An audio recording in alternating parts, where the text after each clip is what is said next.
record, go live. Confirm and go live.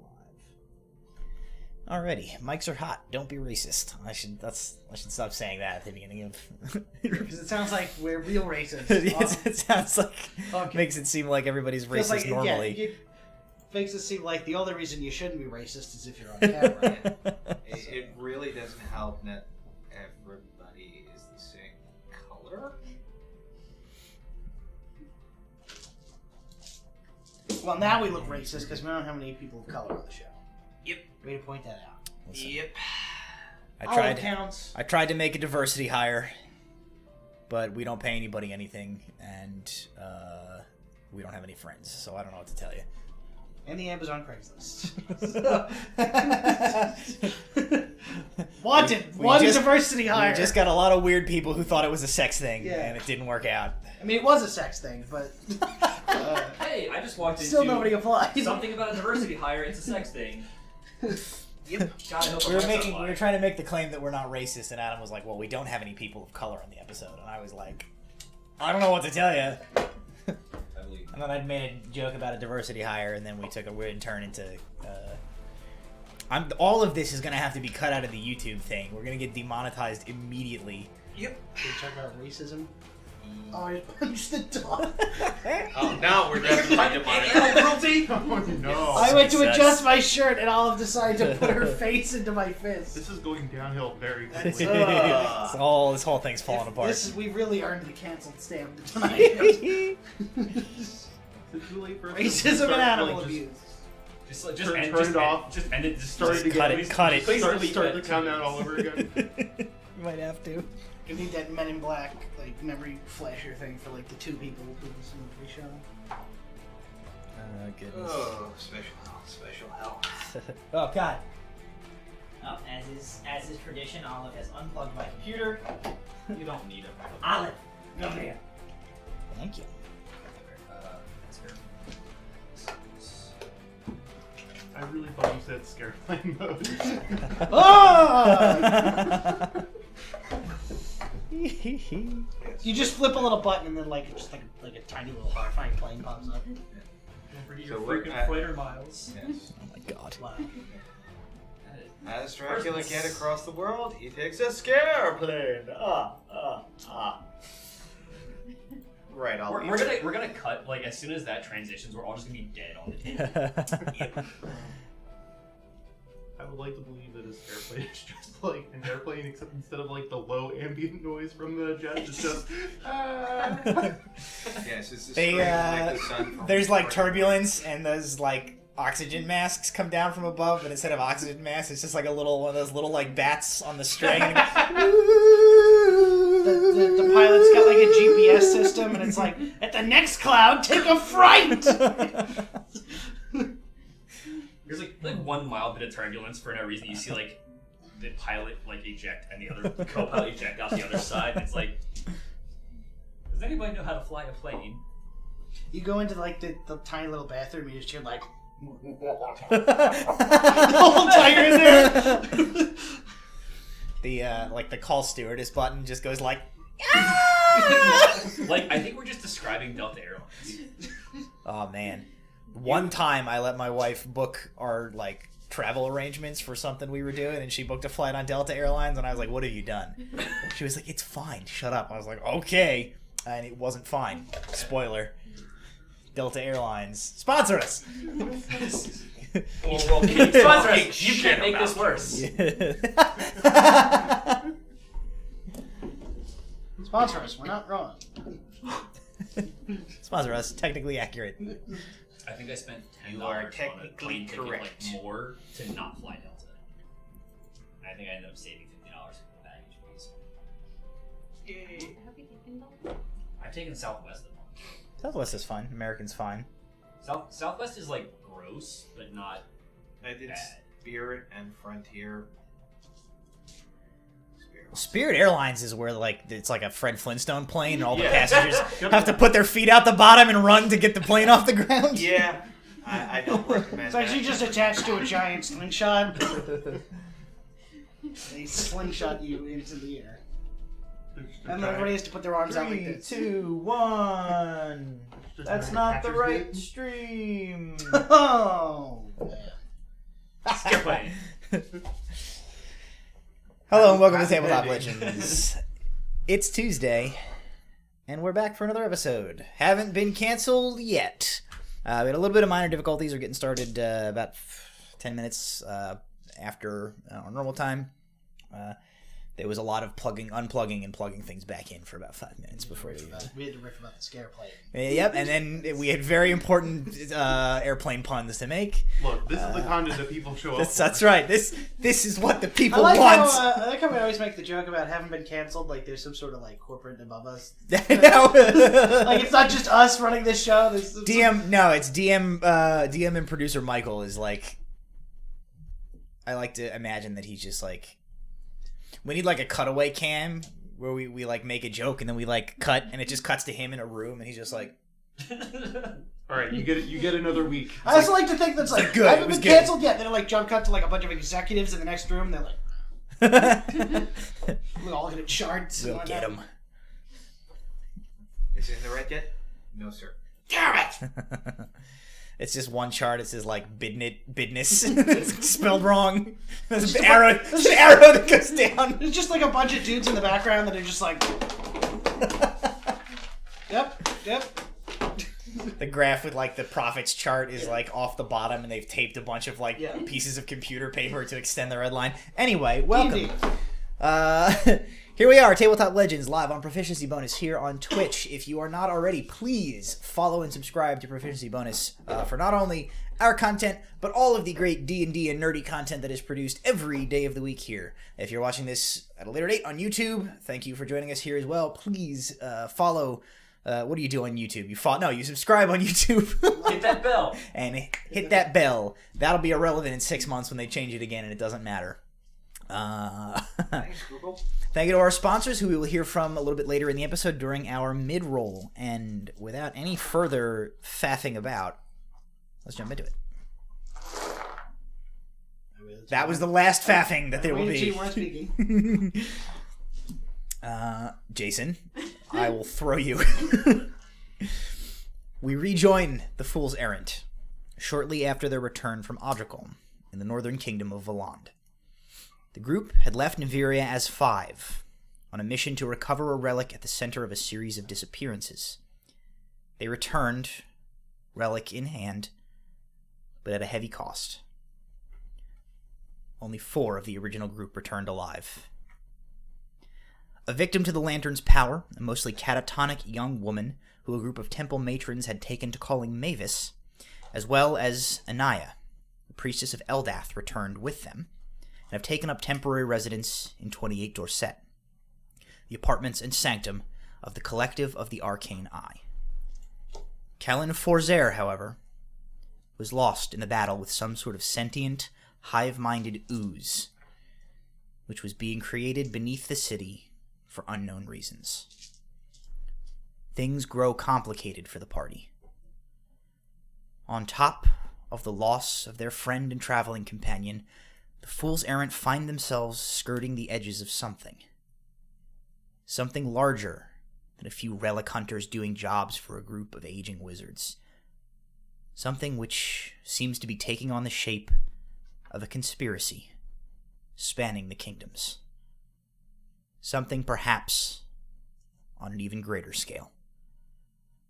From the start, after their bizarre convergence at the hand of Torian Idrian and his strange manipulative workings, events seem to be falling one after another like dominoes. Twice now, members of the group have brushed against something just beyond the veil of death. A wrongness that has no explanation or context. A member of Parliament in Mithlande was assassinated under the guise of suicide mere days after meeting with the group. Someone with enough resources to wipe nearly all text referring to dragons from the largest library in the kingdoms outside the hallowed halls of Terra Libra seems to be doing so for some unknown reason. A vision of a childhood friend with a warning. Things are going to get bad. You need to get stronger. They are going to try again soon. And now, more than once connected with the events taking place around the party. The Brotherhood of Artanis. What future is in store for the group? What events are to come? The weave of fate is tangled and unknowable. Fidget. The weave. A tapestry stretching to infinity, both ahead and behind, the grand design of fate, of chance, of the convergence of events in an unending dance which choreographs the very narrative of reality. The weave is unknowable in its entirety. The scale and scope goes beyond the ability for any one mind, mortal, otherworldly, or divine, to grasp in its totality. A single thread cannot possibly know the pattern of the cloth. It is simply a matter of perspective. These thoughts float through your mind absently as the hot sun warms your skin. You run the small swatch of fabric between your fingers, feeling the frayed edges, tracing the knots, the pulls, the runs in the cloth. Like life, each and every thread is connected to those near it. The intertwining and interlocking of those threads telling a story. You're interrupted from your reverie. Just as you are tracing your nail over one particularly interesting thread, it breaks. You feel the cloth shift beneath your fingers, a speck of light visible where the broken thread loosens the fabric. At that same moment, a shadow comes over you, the bright sun blotted out. You look up to see a massive figure looking down at you where you sit on your rock. The sun at his back casts him in silhouette. You blink. Put a hand to your eyes and squint up at him to make out his details. He's tall.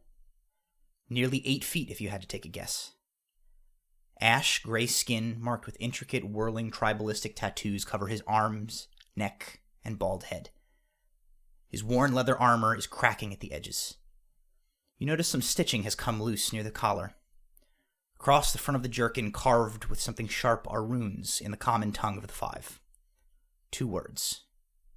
No name. He looks at you with a stern, though not hostile expression, his flinty eyes sizing you up. He speaks. You're a long way from anywhere.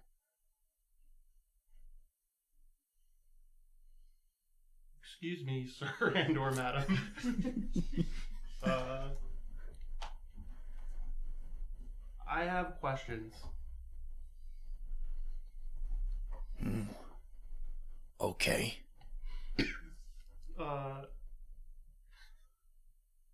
Who are you? I have a feeling that I need to learn something important from you. Osrius. I'm just Osrius. Don't know what I have to teach. I'm looking for something myself. Seeking.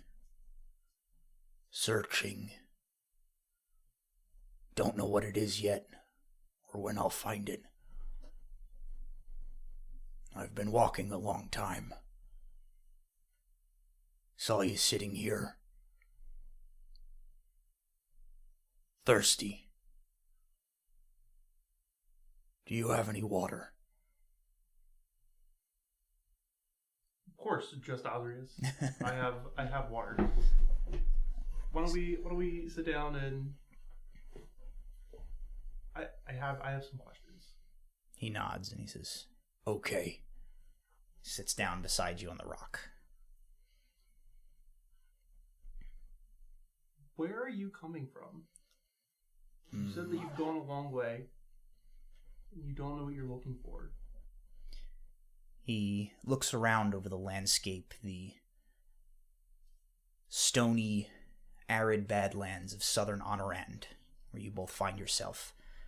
He says, come a long way, but not that far from where I started. Was here. Went north.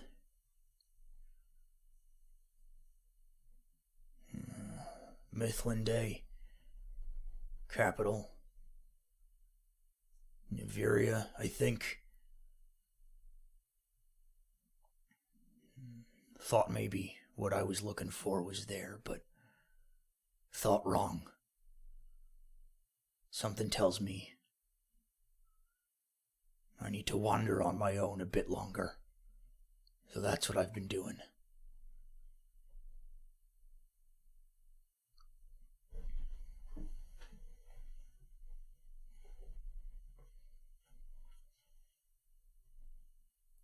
Has anyone ever talked to you about the Tapestry of Fate? No, don't think so.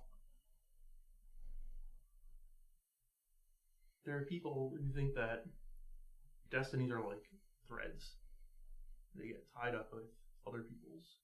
And based on the colors and the knots, you can see something about how the world is or will be.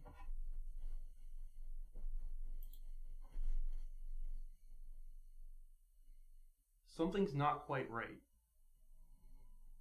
And I think you're coming from that thing. I think your thread was tied up in it. He seems to consider this for a moment. He reaches out for the water offered to try and take a drink. And he takes your water skin and he thinks on what you've said for a moment. He says, never heard it like that, but guess it makes sense. One thing leads to another. Don't know what I'm supposed to do, though. What I'm supposed to tell you.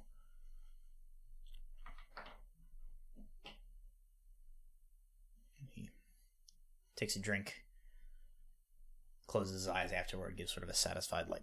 His throat seems like it was maybe dry. He says, I don't know. Maybe go there if you think where I came from is important. Old wizards had a house. Look there.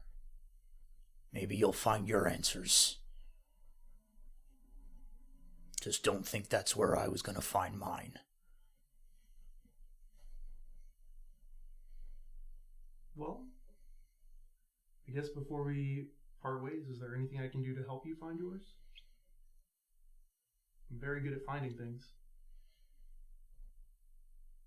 He seems to think, and he says, don't know. Ever been around something that people call Giant's Rock?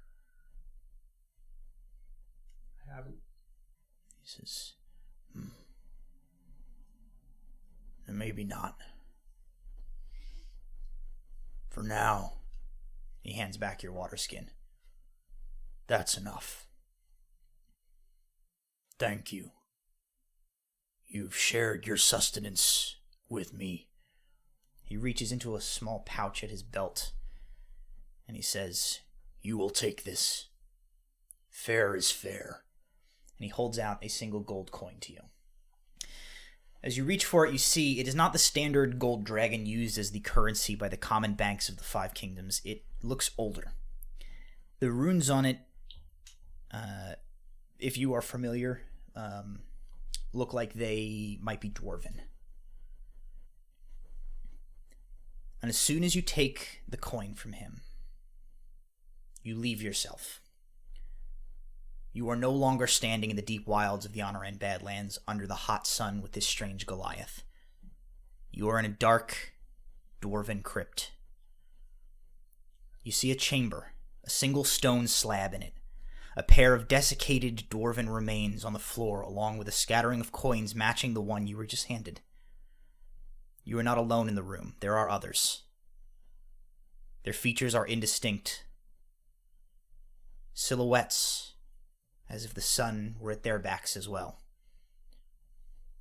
The Goliath, Osrius, is here, picking up some of the coins from the floor. Also, a dragonborn, maybe? A burly figure, male. A narrower, more slender man. A man with a hood and a shovel. And a gnome. They stand before you, and for a moment you see it. The weave. Silvery threads of fate, destiny, and probability attached to the figures, as they are to all living things, stretching off into the metaphysical infinity to intertwine with those whose fates are linked with theirs. You've glimpsed the weave before, in visions or in brief moments of insight granted through your learning. You've seen the threads that connect individuals before, but never like this. They are radiant. The threads of fate that connect these 6, countless, quantitatively unmatched, a world's worth, a reality's worth.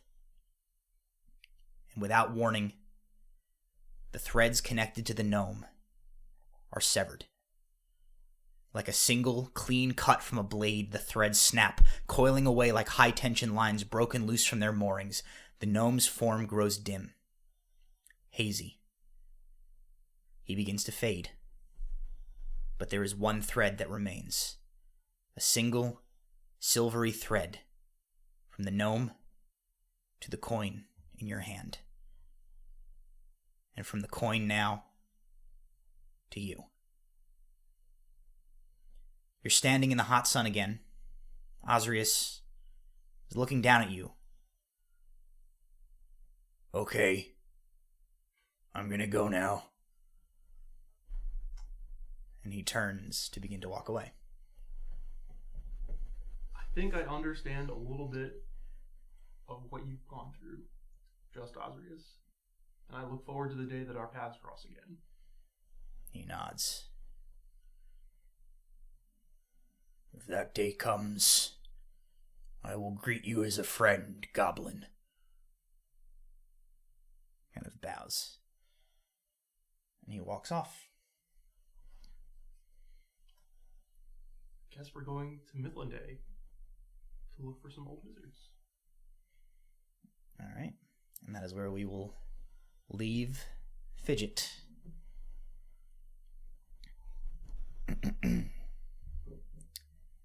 Far to the north,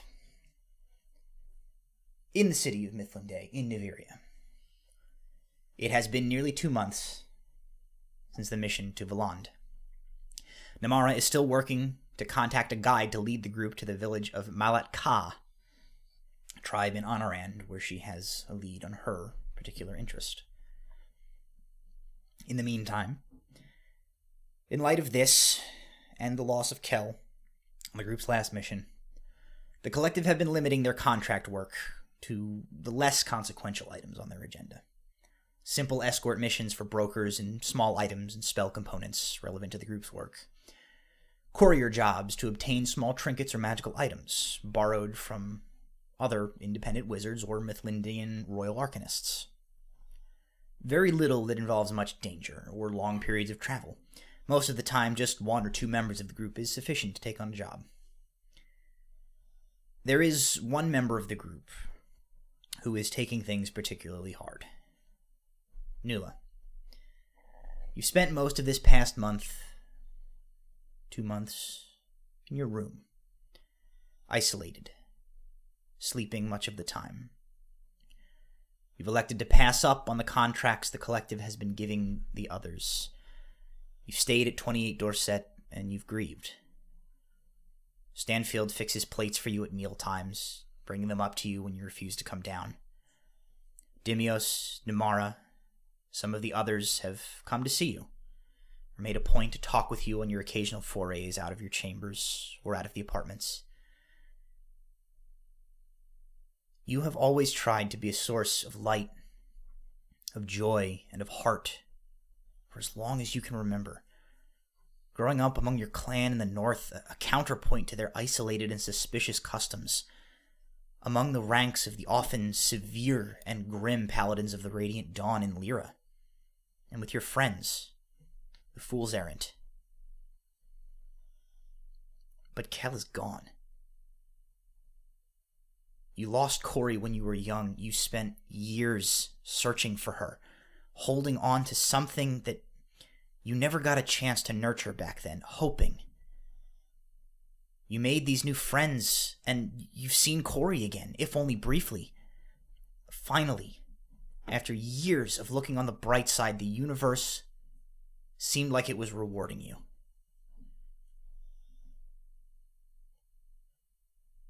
But now Kel is gone. And now you can't help feel you're no closer to Cori. And Kel is gone. What was the point of going through all of this, leaving your home, years of training, joining this group, and trying to do some good in the world if in a split second everything can be for nothing? In a split second, Kel was gone. Right now, you are the only member of the Fools Errant currently present at 28 Dorset. Walter is on a trip to Valand to visit his family. Brom is somewhere. You weren't really paying attention to when he said what it was. Tabitha Delker came by a bunch of times before he left. Maybe it has something to do with her. Alar has been around, but he and Namara left this morning and are gone for a few days, making a trip somewhere. Something about spell components. You know Colin is in the building. There's been some stomping around and minor explosive noises from the floor above. Dimios is here too, probably, as is... Miss Nula? Stanfield. Miss Nula, I beg your pardon, but you have a pair of callers downstairs in the parlor. Tell them to go away. I did tell them you had been feeling under the weather, Miss Nula, but they seem rather persistent. Are you sure you don't wish to come down? I'll be down in a minute. Very good. I shall fix tea. And you hear the shuffling steps of Stanfield move away from the door. I will get ready. Slowly. Slowly you get ready. You dress in what you're pretty sure is a clean-ish outfit. Fix yourself up a little bit. And you head downstairs. As you walk into the parlor, it takes you a second as you realize you've never seen them not in uniform.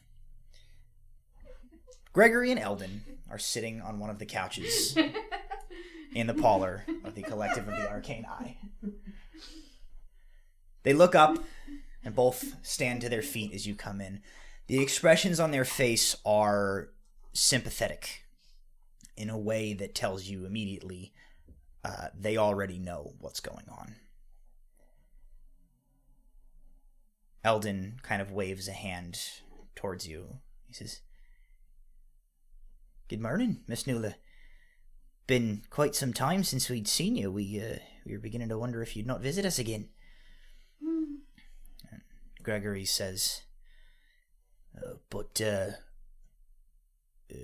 Aylar and a sort of spooky lady stopped by to talk with us on their way out of the field gate this morning. They told us what happened with Kel. Damn shame, damn shame." Eldon says, "They also mentioned that you were taking it pretty hard. Told us how to find the place and suggested maybe we stop in." And they kind of look at each other, they nod, and they look at you. And Gregory says, "So, we check in on you. See if maybe you wanted to have a day out in the city. Get some fresh air. Clear your head."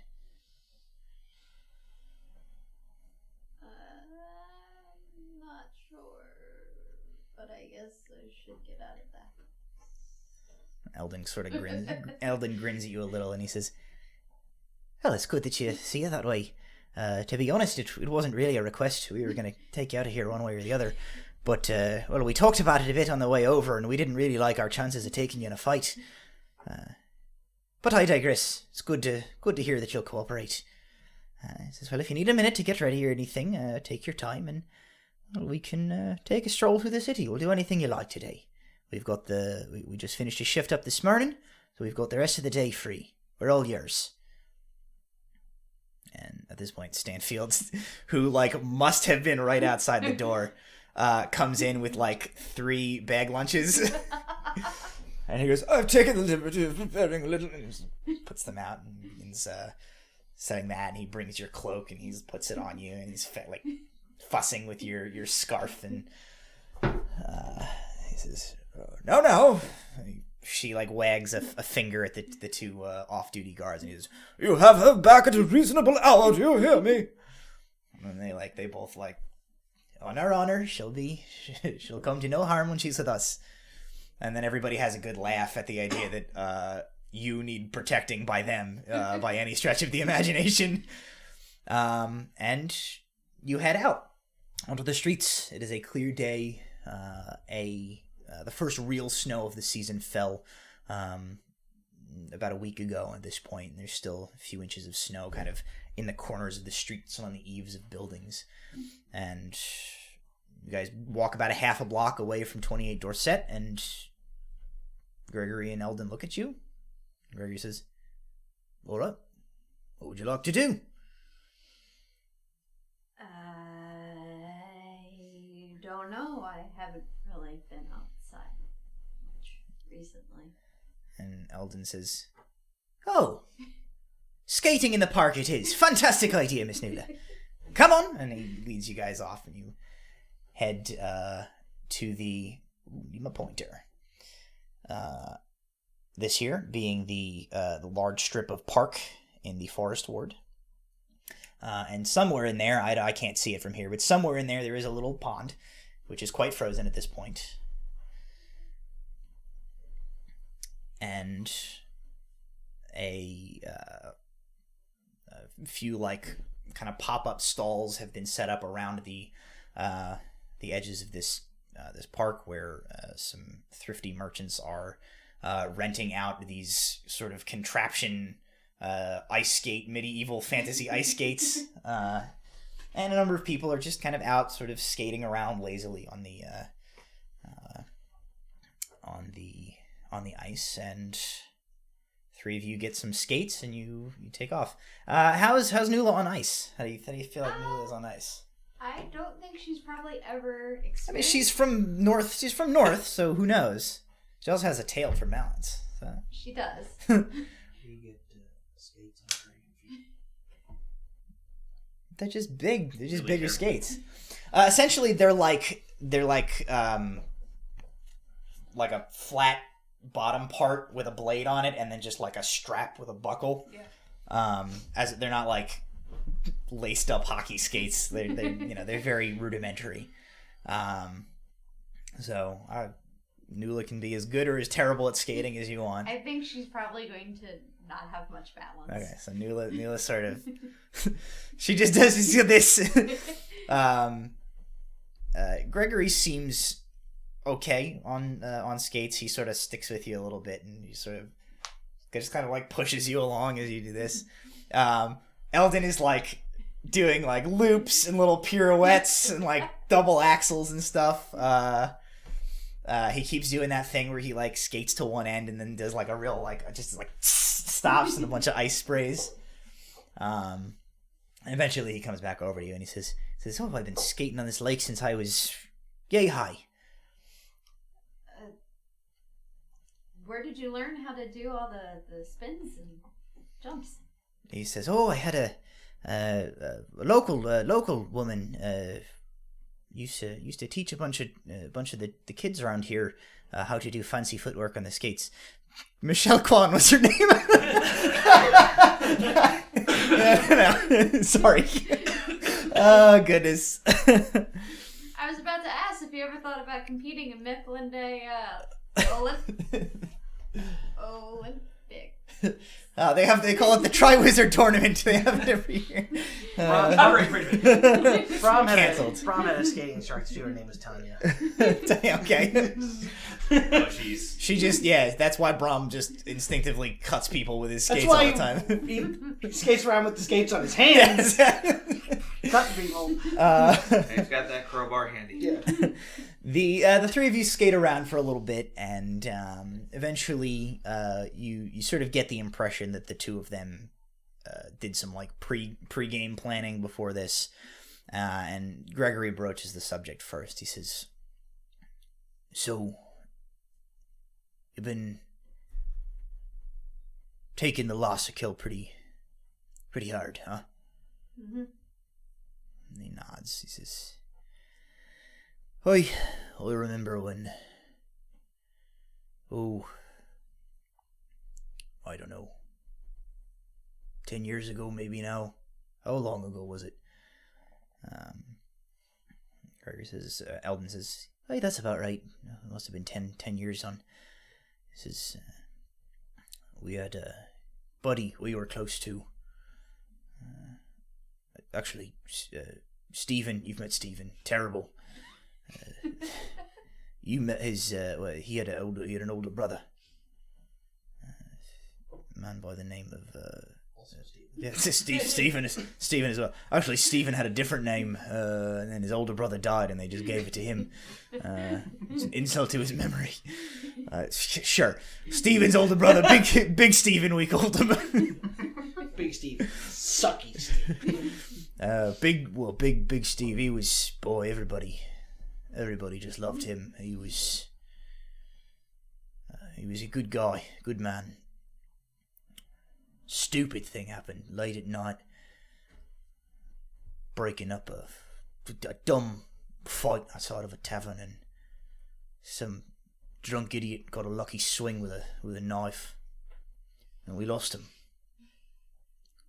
I'm sorry.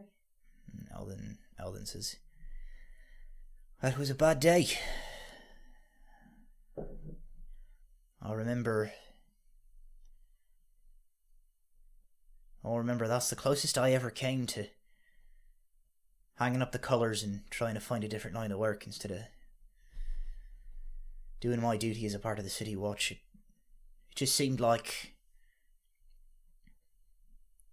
it's unfair, something like that happened to somebody who for sure didn't deserve it. Gregory nods. As random. Just no sense to it. It was hard for all of us. I imagine that's maybe something how you feel. As a paladin, you're usually the one protecting everyone else, and definitely out of our party, Cal. Well, he could, pull out fireballs and magical unicorns out of seemingly nowhere. Definitely definitely the most fragile individual, and he was right next to me, and I thought I got one blast protected with my shield.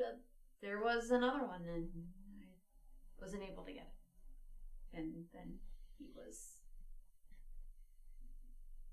gone instantaneously. They sort of listen and they nod. He says, that's a damn shame. And I'd like to say that with enough time and distance you won't feel sad that you lost someone.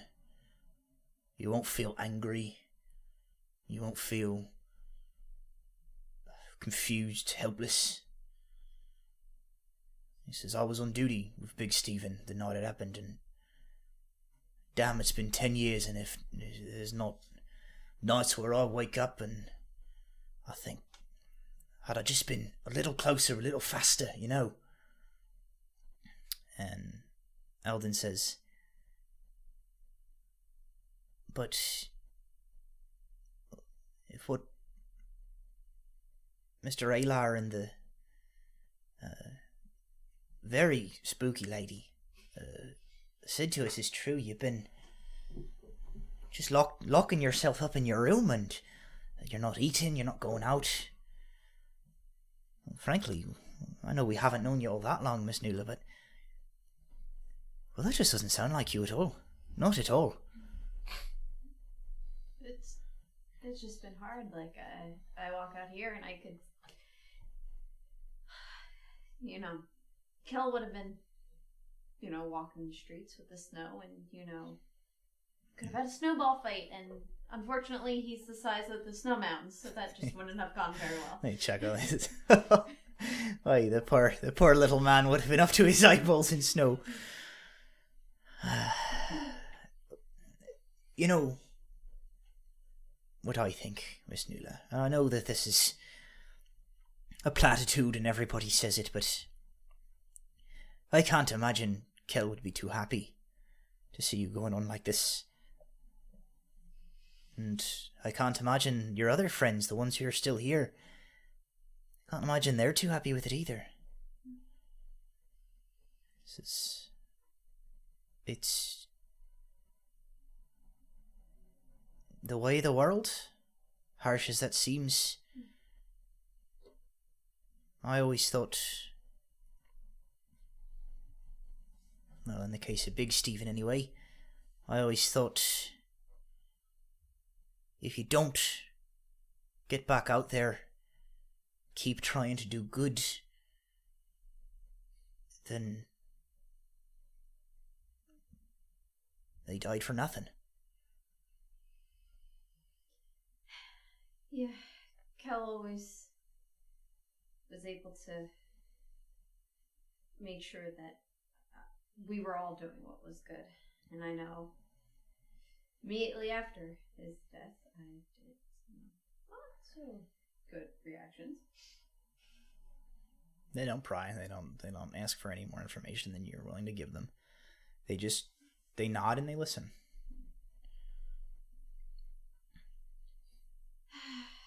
I guess you guys are right. So what have I missed in the... How long has it been? Well, I'm not sure when you came back. Aylar and the... I cannot stress how spooky that lady is. For all her spookiness of appearing out of nowhere and making no footsteps, and just like seemingly knowing way too much information, got a good heart. She says, shh. She keeps on.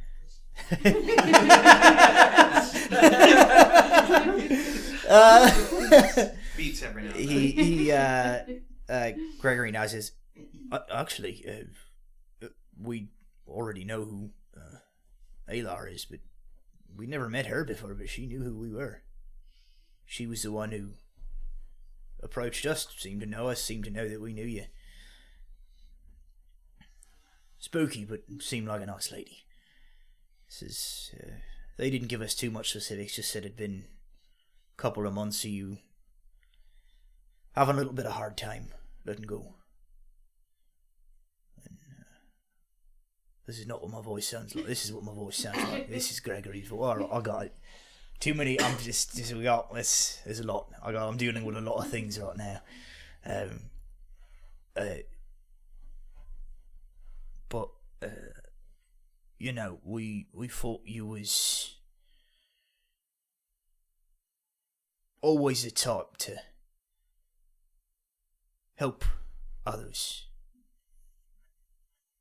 And it doesn't mean you've always got to be strong. It's okay to feel your feelings, but it's not okay to not try to deal with them. Try to keep on with your own life. For yourself, for the people that are still here. And so you skate for a while longer. Eventually, cold kind of is getting to everyone a little bit. You make your way out. They buy you a mug of hot cocoa from a vendor. who immediately regrets offering you whipped cream as they run out of it after they they just do this. The tower is like precariously leaning. Keep going. And eventually, a few blocks away from the apartments of the Arcane Eye, you guys kind of say your goodbyes for the day, and Gregory and Eldon extract several promises from you that you'll reach out to your friends and the wizards that you're with, and work on processing your feelings. They tell you that you can always come to the gate and find them, and you say your goodbyes. And Eldon heads one way. Gregory begins to head the other, but he lags back a moment, and as Eldon rounds a corner down the block, Gregory comes back up to you and he says, Before I go, I just wanted to... Well, I've been doing some thinking. This whole business with Kel puts things in perspective, People can be gone just like that. I know I haven't brought it up again, but I do remember what we talked about that night at the bar. Oh, I wasn't sure if you remembered anything. He says, I know. I didn't... It's hard, I don't... I never talked about these sorts of things with anyone. But I think maybe you is right. I need some time still. I got to think about what I want to say. I got to find the right time, but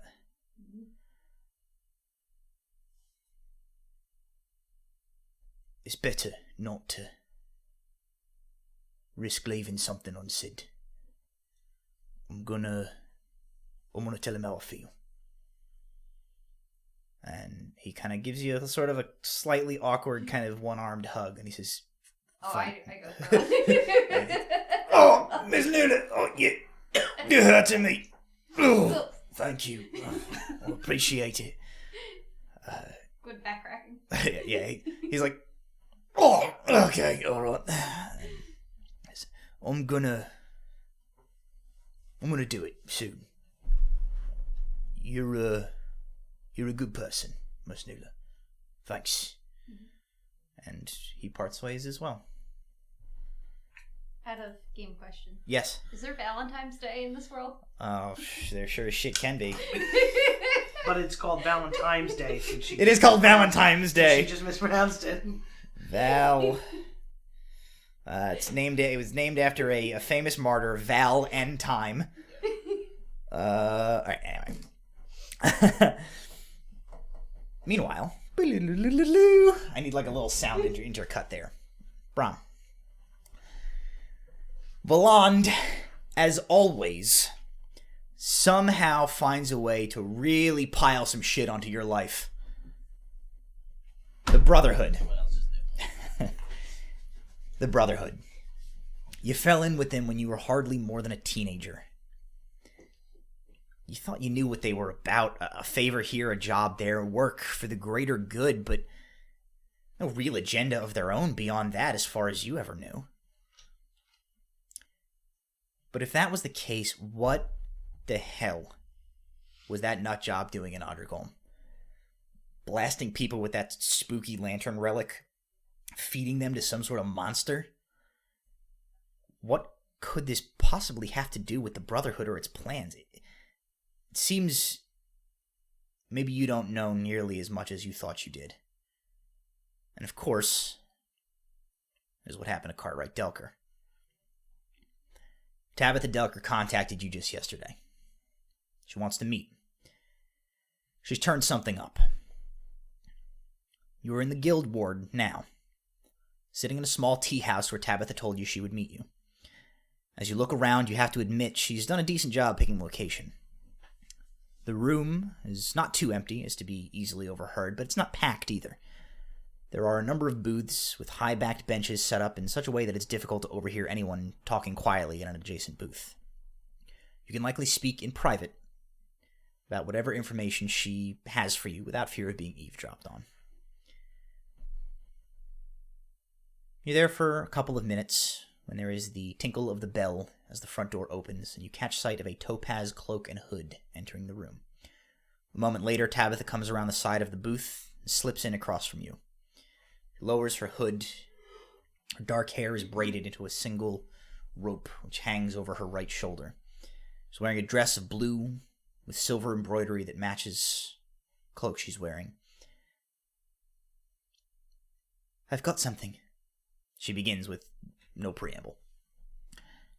"Have you any information on this group of yours since we last spoke?"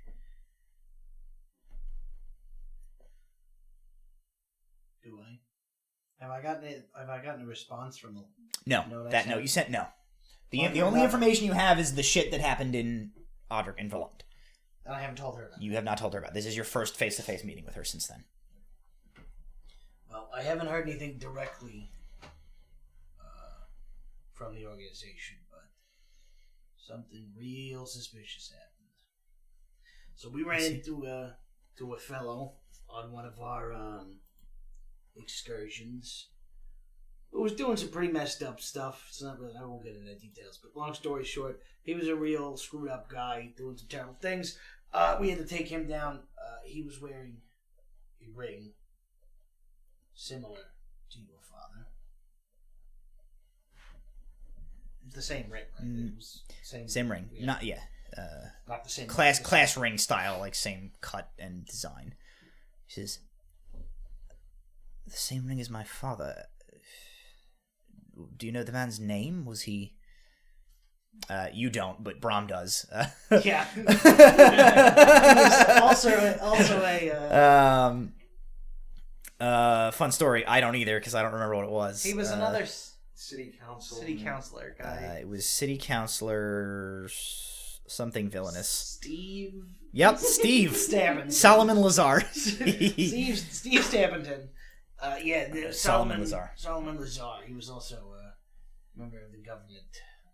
She says, "I'm not aware of any prior connection between my father and this man. I don't pretend to have known all of his business, but he made a point of keeping me in the know with much of the unclassified work that he did. Said it was good for me to have a head on my shoulders. This ring, do you think it is some sort of a marker of members of this organization of yours? You don't have one." It's not something I've seen on anyone I've come across. So my thoughts are maybe there's some sort of overlap here. Interesting. Well, and then there's kind of like a, "Hello and welcome to our establishment. We have a A server has approached the table. You turn and you look. There is a young... I believe about the teas. There's a young teenager standing there with a box of tea selections, his eyes bugging out of his head, his jaw agape. It is the same boy who you ran into in the pub in Woodpine and drove to a nervous breakdown about tea before. He's looking at you as if his nightmares have come true. Hello, my fine fellow. What kind of teas do you have? He just goes, puts the whole box on the table, gets like a little tea kettle off of like a nearby cart, and leaves the building. Well, that was odd, because I certainly don't remember that guy. Tabitha is like, what the hell was that? Do you know that boy? Nope. Okay, and she... Look, I ruined a lot of people's lives. I don't remember everybody's face. She begins like thumbing through the little tea selections in the wooden box that he dropped on the table, and then begins to like fix herself a cup of tea. She says, "Well, what I found, I don't know if it's anything, but I think that it is. You mentioned that in your meeting with my father, you had been dropping off a package of papers for him that you had received from a clerk in Woodpine. You mentioned briefly that you had looked through them, though you weren't sure what the meaning of them was at the time. I have, as you know, been doing my own investigations. I discovered something. Some paperwork was sent from my father's office through to the military lords. It went out the morning that he was discovered dead at home. I talked to his clerk, and the man said that they were in the outbox when he arrived at the office that morning.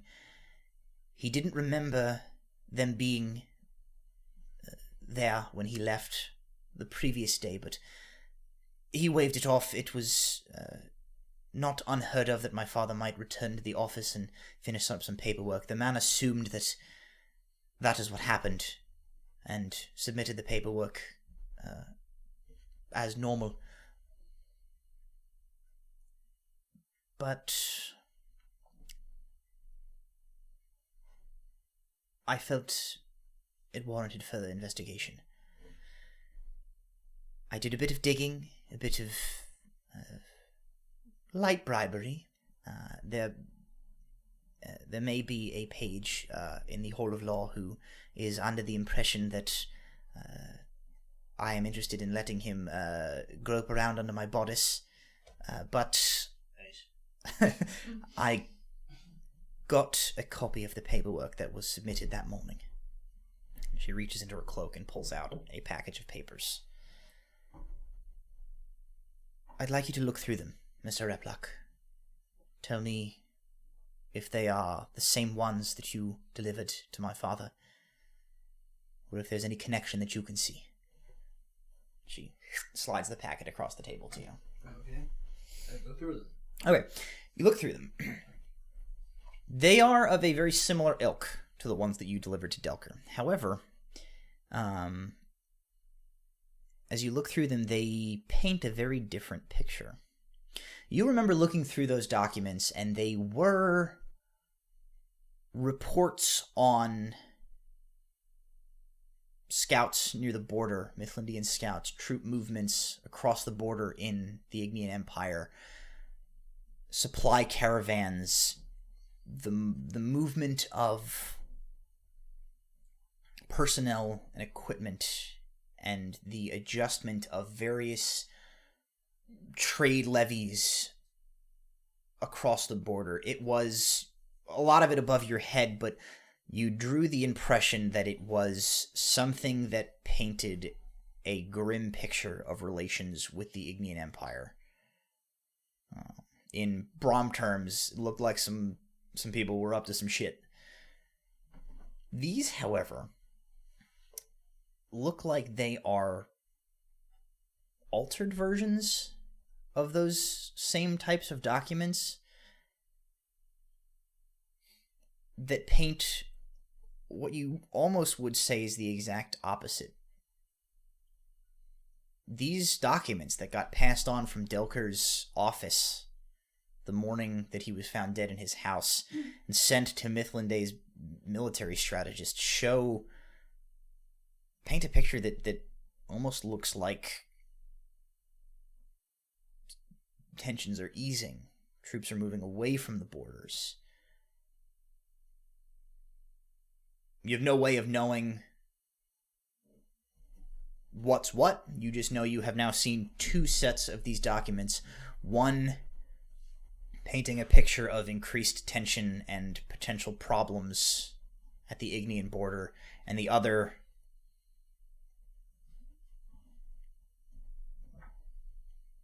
everything hunky-dory, it seems. So, from what I can tell from these, they're certainly not the same as the ones that I gave your father. But they are similar in a very interesting way. They're similar in the fact that they're almost the direct opposite of what the papers I gave your father said. She... It's as if somebody took the same information and spun the dial the other way. She says, I've looked through these. They seem to indicate that the Ignean Empire is diverting its manpower away from the Mifflindian border towards other ventures, and you say the papers that you delivered were the opposite. That tensions are rising. Your father, things will look real shitty. Do you think someone is trying to mislead the Mifflindian government as to the situation with the Ignean Empire? I'm going to... If I had to take a guess, I would assume that the papers I delivered to your father were the correct information. And the ones that were supposed to go out, these that you tracked down, would be the misguiding information. If I had to take a guess, that would be what I would say. That seems to make sense. The way my people like to work, they really like to muddy the water. She thinks. She says, you delivered documents from a Mifflindian steward in Woodpine, presumably who is on the payroll of this organization of yours, detailing a tense situation with the Ignean Empire to my father, who looked at them and became quite distressed.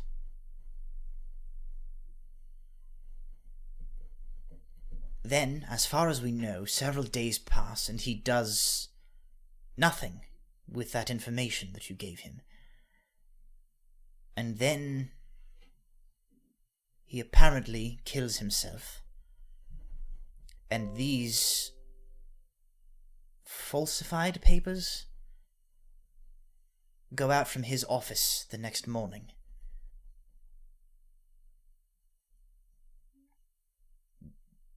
There's something here that I'm missing. I don't understand the connection here.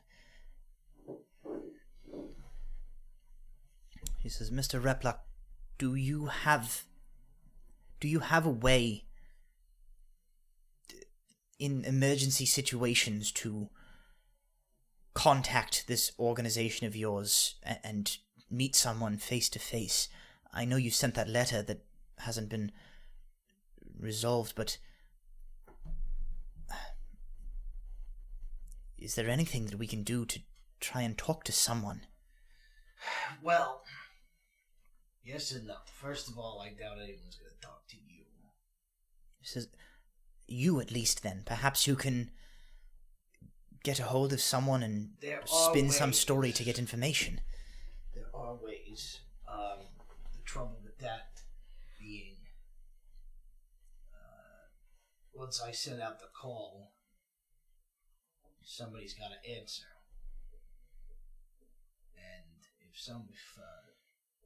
somebody's been told that I'm not supposed to be answered to, that might cause a problem. I can certainly try it, but... She says, I would like that you did. I don't know where we go from here without trying to get some information from this organization of yours. I don't see this going any further. Someone must know the information that we are missing. I don't have to be present. You can tell me afterwards. You can figure out something to tell them to avoid suspicion. She has a 5-gallon jug of water down there. I can try. The thing that concerns me is the fact that I didn't get a response back from that letter. That makes me cautious that I might not be on the best terms with the organization right now then. Because pretty much the number one rule is you don't ask questions, and I essentially directly asked ask the questions, so I can try. We'll see if it comes back to bite me in the ass. She nods. Very well, then. You know how to contact me when you have further information, and I will do the same. And you two part ways. And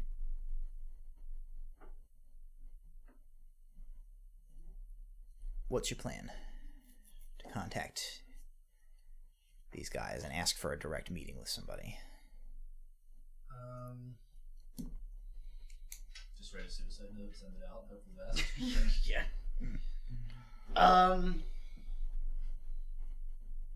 I believe, and as the DM, you can correct me if I'm wrong, or if you don't like it, that there is a ritual for direct contact.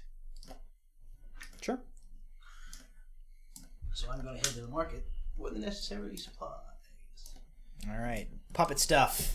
Not actually puppet stuff, more like blood stuff. Blood stuff. Blood puppets. Some standard non-super suspicious materials would be involved. The key element that you require would be, of course, the cardinal feather. A little bit of a montage here. You do sort of your you perform this ritual involving the sending of information via magic over a distance, and you are able to essentially include kind of the short code phrase at the beginning of your message that indicates you are looking for a as soon as possible face-to-face discussion with an operative. And then what is the sort of the context of the remainder of your message that you send through?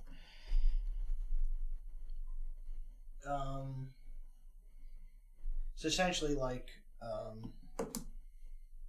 we may have been compromised. I need whoever the closest, highest operative is. Okay. You send that off, and about a day later, a messenger sparrow comes back, a cardinal. It quickly relays to you the information that an agent will meet you that evening, and then it lists off a designated location in a sort of a rundown portion of the South Commons. You head out at the designated time. You go to sort of the designated location. You find yourself on a moderately trafficked street. There is a small corner cafe. Not a particularly nice one, but it is a corner cafe. A few people are kind of sitting in the window. You see one gentleman in a seat with his back to the wall, facing the window. You can see kind of through the window. He has a kind of like a sort of fedora-y style hat, and there is a cardinal feather in it.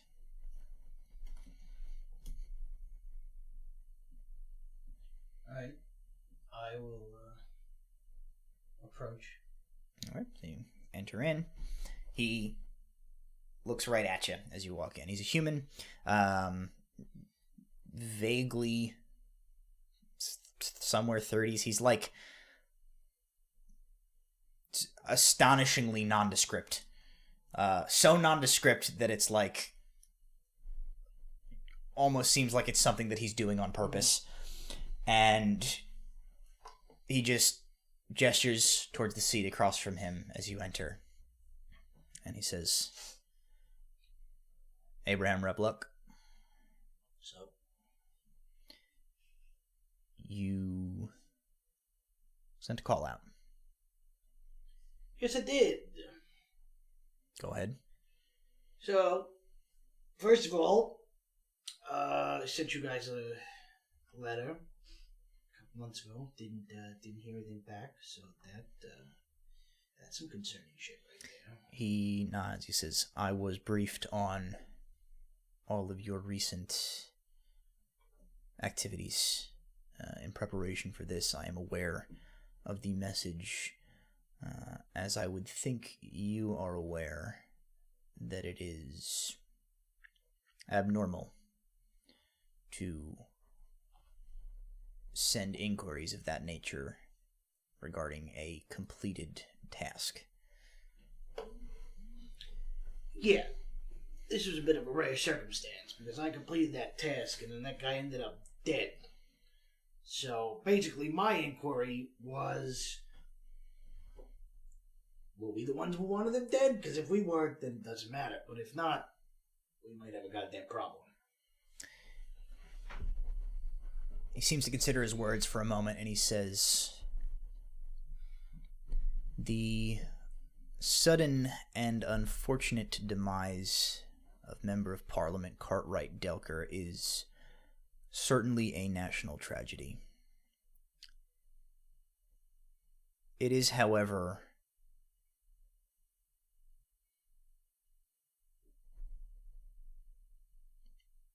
handled. Okay.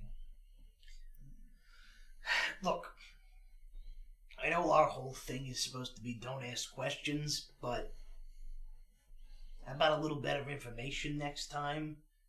Not real comfortable with walking into shit that you guys got going on that I'm supposed to be a part of that I don't know about.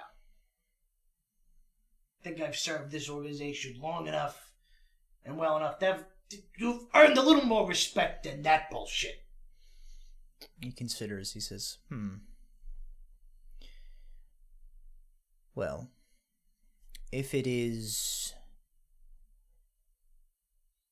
any consolation, I will tell you at least this much. The task that you completed was satisfactory and should have been the end of any unpleasantness necessary on your part.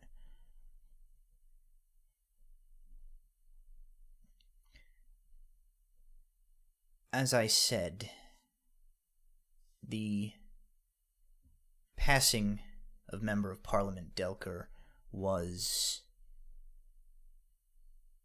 an unexpected tragedy. Okay, so... He says, so I do apologize that you delivered an item to a man who became dead shortly after. Alright, so to follow up with that, is there anything that I should be looking out for that we would want to know about regarding that matter? He thinks again for a moment. He says, no. Loose ends have been tied up. You say so? He says, if you hear anything, anyone asking questions, not unlike yourself, be sure to pass that information along. Otherwise, as far as the Brotherhood is concerned, the matter has been dealt with. One last thing. Does this mean anything to you? I'm going to take out the ring we took off the guy. Make an insight check. I for sure thought you left that there. That's a 13. No, we took it, and then I imagine at some point Aelon gave it to me, because Aelon, I think, had it. Yeah, I had taken it off, and I probably didn't. If I didn't give it to you, I figured discounted. Well, not unreasonable for you to ask. He goes, no, I am not familiar with that. But he did not, get his neutral face in position fast enough before you caught that, you got the glimpse of, why do you have that? And, like, where did you get it? But that's, he very, like, the poker face goes on, and he just goes, no. All right, well, if it doesn't mean anything to you, then it's not important. He shrugs. He says, if there is nothing else, and he goes to stand. One last thing. You seem to have a lot of last things, Mr. Repluck. What is it? I hope that the organization shows me more respect in the future. He nods and he says, I will pass that along. He turns and leaves. Starwipe. Alar. Things have settled into something of a rhythm since the group returned from Voland. Stints of downtime, simple jobs for the collective of the Arcane Eye. The wizards pay their promised coin to you and the others as you complete tasks for them, and you send a percentage of it home. Walter's been gone for a while now. He hopped a ride with a Moxco caravan headed north to visit home about a month ago. As long as the weather has cooperated, he's likely through the pass in the Ujir Mountains to that the dwarves let outsiders use. Since you don't have any job at the moment, Brahm is off doing whatever it is that Brahm does. And Nula, as far as you know, has not left her home, her room for a week. This is all very, like, we're time jumping here. Yeah. This is prior to your thing. When Namara presented the opportunity to you for a side job, you naturally jumped at the chance. After Walter and Nula's first outing with her, running errands or small jobs for the blind wizardress has become something of a sought-after commodity between the Fools Errant. Inevitably, the things that she gets up to are strange and fascinating. The other week, she had Brahm escort her to visit a friend, and they both came back with their hair dyed a vibrant pink and refused to explain what happened. Oh, wait, what? Nula's jobs are crazy. The other week, she took you on an errand with her, and you both came back with, like, electric pink hair and refused to explain to anybody what you had been up to. Okay, that's what I thought. Yeah. It's not pink anymore. It's been returned to its normal color. Gonna say. I should at least make a constitution save. No, that's fine. Take care for the rest of the campaign. You've got hair dye. I'm sure that he's like, not one word. Not one word. Shoe polished his hair. A few days ago, while you were working on replicating the life transference spell formula that the group recovered from the crypt with working with Colin, Namara drifted in and said she would be making a trip out of the city for a few days to collect a spell component from a nearby wood, and she would like you to escort her. I'd be honored. A pair of you were on the road within the hour. You atop Henrietta, retrieved from the stable as the group has where the group's been boarding her. And Scooter atop me. Yep. Retrieved by Stanfield, and Namara atop a riding horse that seems to be named something in her native tongue that you can't even attempt to pronounce. Its nickname seems to be Midge, though. Steve. Steven the horse. No, its nickname seems to be Midge, though.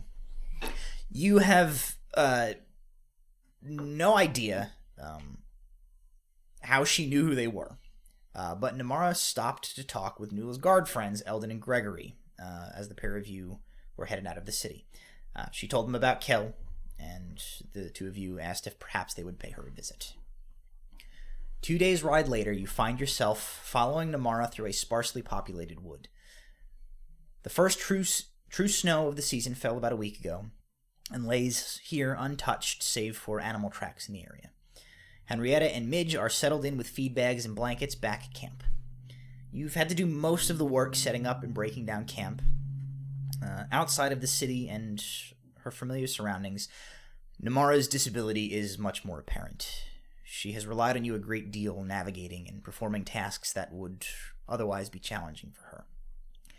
If anything, it's helped soften the slightly disconcerting aura around the woman. Clearly, she is immensely intelligent and possesses abilities you don't understand. She still wears nothing heavier than her loose sleeveless robes.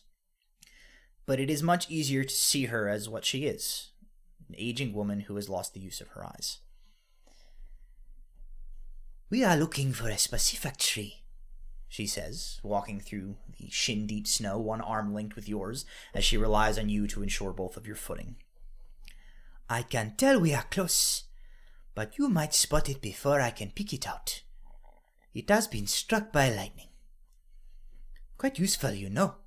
Lightning-struck wood. Many applications in spellwork." As you walk through the forest, she says, "I can feel it closer. This way, I think," and she kind of adjusts your heading, you continuing to be responsible for making sure she doesn't fall over tree roots and stuff like that. And eventually you spot the tree that you think in question before she hones in exactly on it. You're not sure what she is using to navigate necessarily, but with the use of your eyes, you see it as you kind of come through a few trees. There is a what appears to be a mid-sized birch tree. Part of it is blackened and scorched, where it was hit with a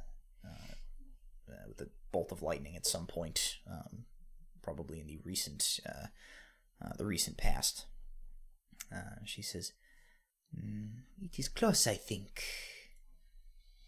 I see it up ahead. "Ah, excellent." She kind of follows your lead over to it, and when you guys get over near the tree, she pulls out a small hand purse. She opens it up, and she goes, her whole arm disappears into it, and she comes, a wood-cutting axe comes out after it. She holds it out to you. I'm going to lead her over to a spot where she can sit down for a moment and set Scooter down with her. She kind of... What? She can enjoy the view. Yeah. Sure. A lovely landscape out ahead of her. Yes.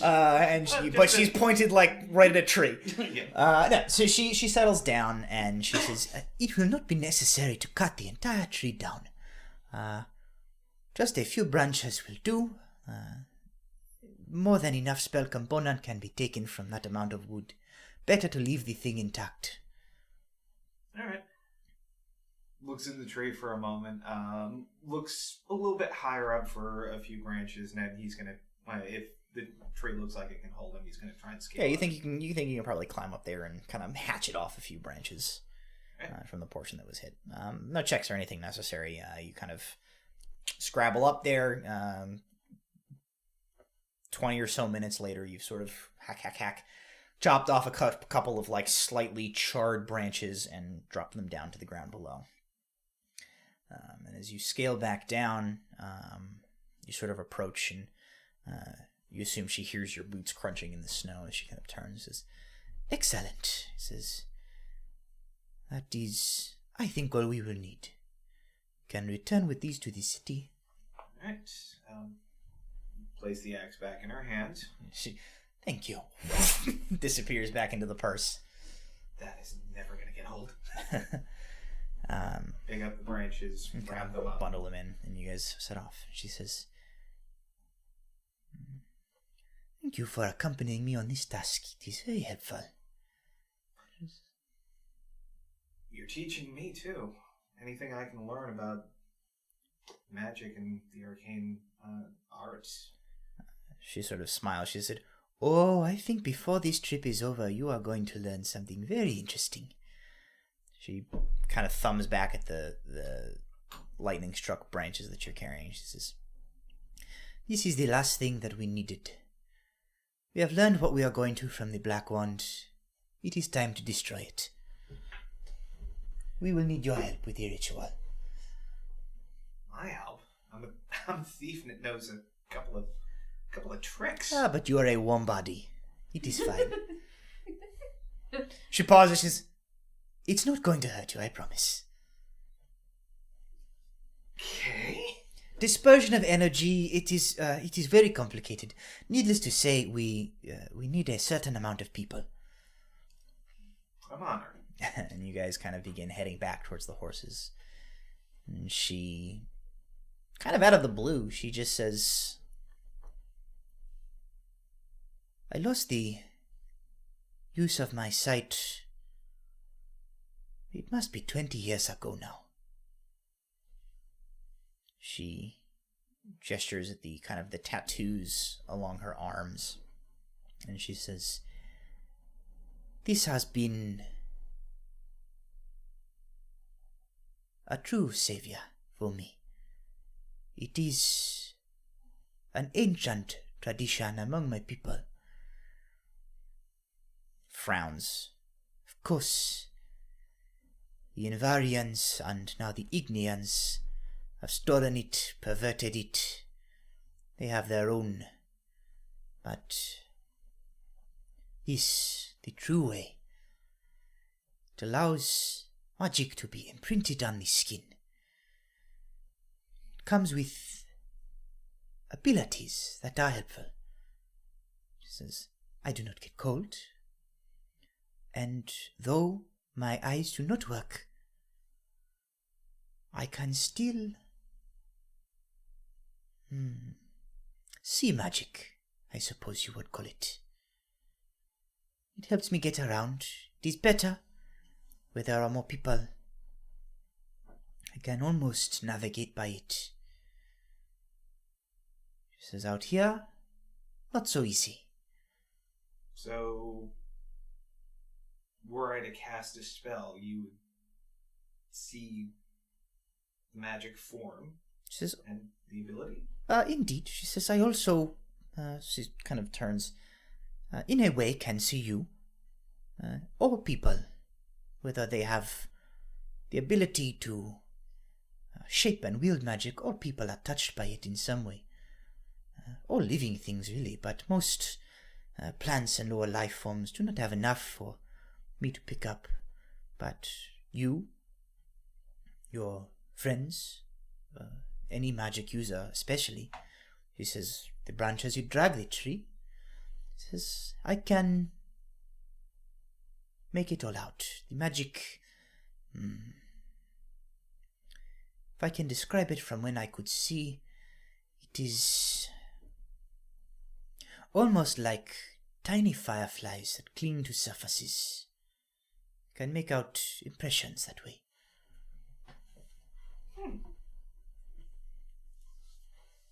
She sort of shrugs a little bit and she says, "It is... well, you can go far with acting spooky and being blind. It has its uses, but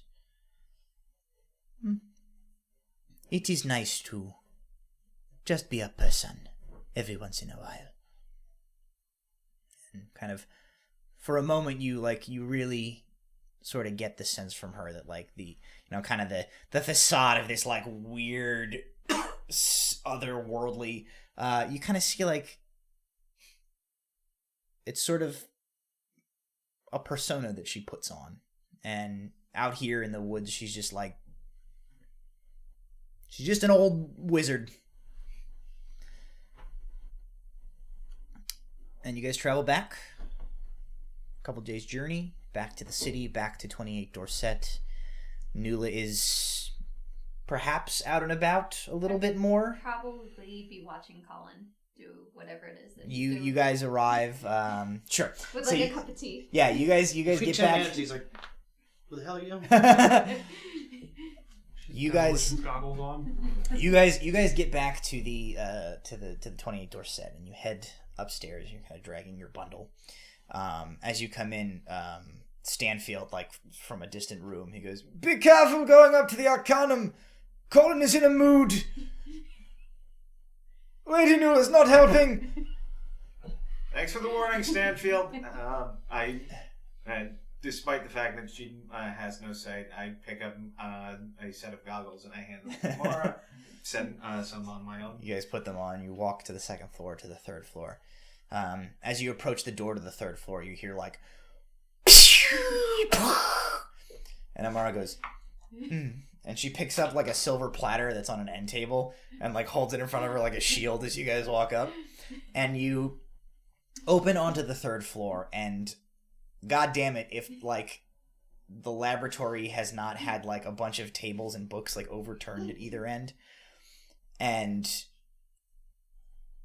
Dimios is like off to the side, sort of like looking like a very disturbed nanny, as on either side of the third floor, behind like makeshift barricades, each wielding a pair of like runed wands, are Colin on one end and Nula on the other, and they are like launching mortars of magical sparks at each other, laughing like madmen.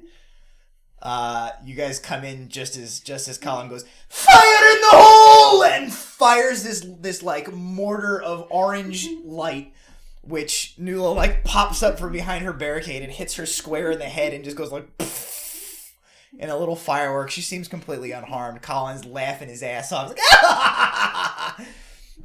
and Namara just goes, and Colin's like, and he puts his wand behind his back and he looks very guilty. And Demios is like, they won't listen to me. I can't get them to stop. All morning they've been doing this. Children. Hi, Namara, this Children. is awesome! Children, I swear it. And Colin goes, I didn't do nothing. That stranger started it. And he goes, dear God, he forgot who she was during their fight. I suppose you've returned with the spell components. Aylar's he's trying not. Do you want to try this, Aylar? Namara kind of grins. She says,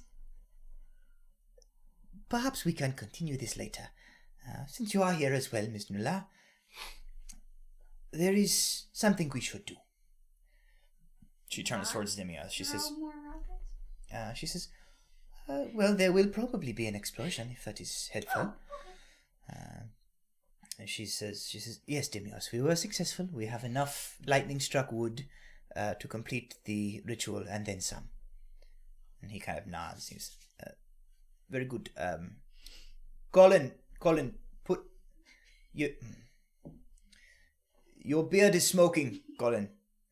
I was like, hey, what? Oh, crap, hang on. Kind of like pats it a bunch and he goes, oh, wizard. Snaps and he prestidigitations it out. He goes, what's going on? Colin, we've got the spell component. We are going to deconstruct the necromantic wand. Oh, spectacular. Who's that? And he points at you. Demios is like, later, please. He's supposed to be here. All right, let's do it. I'll start sitting up. And he begins to go about around their ritual circle in the center of the room. He begins setting up a series of candles at 5 points around the edge of it, and then begins setting out little dishes containing some various spell components. There is a dish holding would look like dried flower petals, or like almost like potpourri. There is a Aylar's furiously scribbling stuff into a book as he's watching this going on. There's a little vial of like saltpeter. There is what looks like pure, clean water. Just in like a long graduated cylinder type of thing. A few other things that are like dried bits of something that you're not sure what. And then of course Demios goes about measuring off and segmenting out a few specific pieces of that lightning struck wood. And they arrange all of this around the ritual circle. And Namara goes to a heavy iron chest on one of the far walls, opens it up, and she puts a hand over it and she goes, wand. And that black wand comes up out of it into her hand. She moves over, closes the lid, places the wand in the center of the ritual circle. Colin, Namara, Demios take up positions at 3 of the 5 points of this sort of rune that they've created on the ground. And Demios gestures at the 2 of you to take the last 2 positions. Do so. And he says, the 2 of you will not have to do anything. Just stand there. We are going to make use of you as energy sinks. The Destruction of a powerful magical item such as this requires the input of a great amount of magical power, and it will offset an equal amount of magical power when the item is destroyed. This magical energy must be dispersed safely, or it will blow the roof off the building. Why don't we save something like that for summer, huh? It is quite. It would be very chilly up here. And with that, the ritual begins. They mutter a few arcane incantations, snippets of it that you potentially recognize as words of unbinding, words of unmaking. There are incantations involving positive energy, light, things that you kind of glean are opposites to the power that is likely infused into this wand. And after a few minutes, the wand itself lifts straight up off the ground and floats in the middle of the circle, like you had seen a few times before when you came in and they were working on it. And both Namara and Colin stop incanting and just continue to focus their power as Dimios finishes the ritual. All of the candles at all 5 points of this simultaneously flare up quite large, and the flames turn green. He holds one hand right out in the direction of the wand, and he just says, "I unmake you." And a series of cracks and fractures splinter all up the wood of this wand. And it goes. This green and black energy ruptures out of it, rushing towards you guys, but it basically stops when it hits the confines of the spell circle on the floor, as if an invisible barricade has stopped it from going any further. You feel the vibration through your feet of this explosion. And you feel, not that your characters have any context of this, but you feel like you've touched an exposed wire, as your entire body just goes as you feel the energy disperse through you. The flame subsides, and there is nothing but a small pile of ash sitting on the floor in the center of the spell circle where the wand had been. One by one, the candles wink out. The wizard's kind of sit back. And everything's quiet. That was amazing. Dimia says, "We learned quite a bit from that wand. As I explained, I believe briefly when we first met, the nature of our work is to attempt to understand the underlying resonance of different types of magic, necromancy in particular. We seek to learn if it is something about that type of magic itself that tends towards the corruption of its users, or if it is, in some ways, the inverse." He says, "This item, in particular, was malevolent. It is not entirely clear, but we think through our research, at least in the case of this, it is not the nature of the magic itself that was malevolent, that was corrupting, but the will of the sorcerer who created it." He sort of shrugs a little. He says, "It is actually not helpful towards our thesis, but all knowledge is valuable. We have managed to get a great deal of observation on this particular weave of necromantic magic through studying of this item. We felt that there's nothing more that we could learn from it, and as we do with all items of this nature that are too dangerous or too malevolent to let continue on, we have destroyed it." And Namara gestures towards the little pile of ash in the center, and she says, "Mr. Ayla, I mentioned to you a while back that we had been thinking about the ritual you are trying to replicate that you found from the wizard's spellbook. He says that, I believe, it is inert now, but it marks a connection to the type of magic used by that wizard, the same wizard who created the spell you are trying to replicate. This will certainly suit your needs as one of the components for the ritual to replicate it. She says, take it, give half to Walter. We will continue working on trying to find the remaining components, but this should do nicely, I think. My thanks to all three of you. Carefully pick up 2 flasks and Tuck it away. So you guys, you can mark that on your character sheets. You now have one of the components needed for the ritual of life transference. Starwipe. Can I, beforehand, go, Colin, ready for round 7? He's like, I don't know who you are, but I'm always ready. And he pulls out a Gatling gun made of wands. Walter. 4 days after your group returned from Odrikholme, you went to the Moxham Enclave in the Ambassador's Ward to send a description of your most recent exploit back in to the boss. Much like a previous time you were here, a black scroll was waiting for you when you got there. A message from him. It read, I wish to speak face to face. Return to the place where I found you. Signed, M. You turn it over. Nothing more on the back. 2 sentences. 15 words. That was it. What an asshole.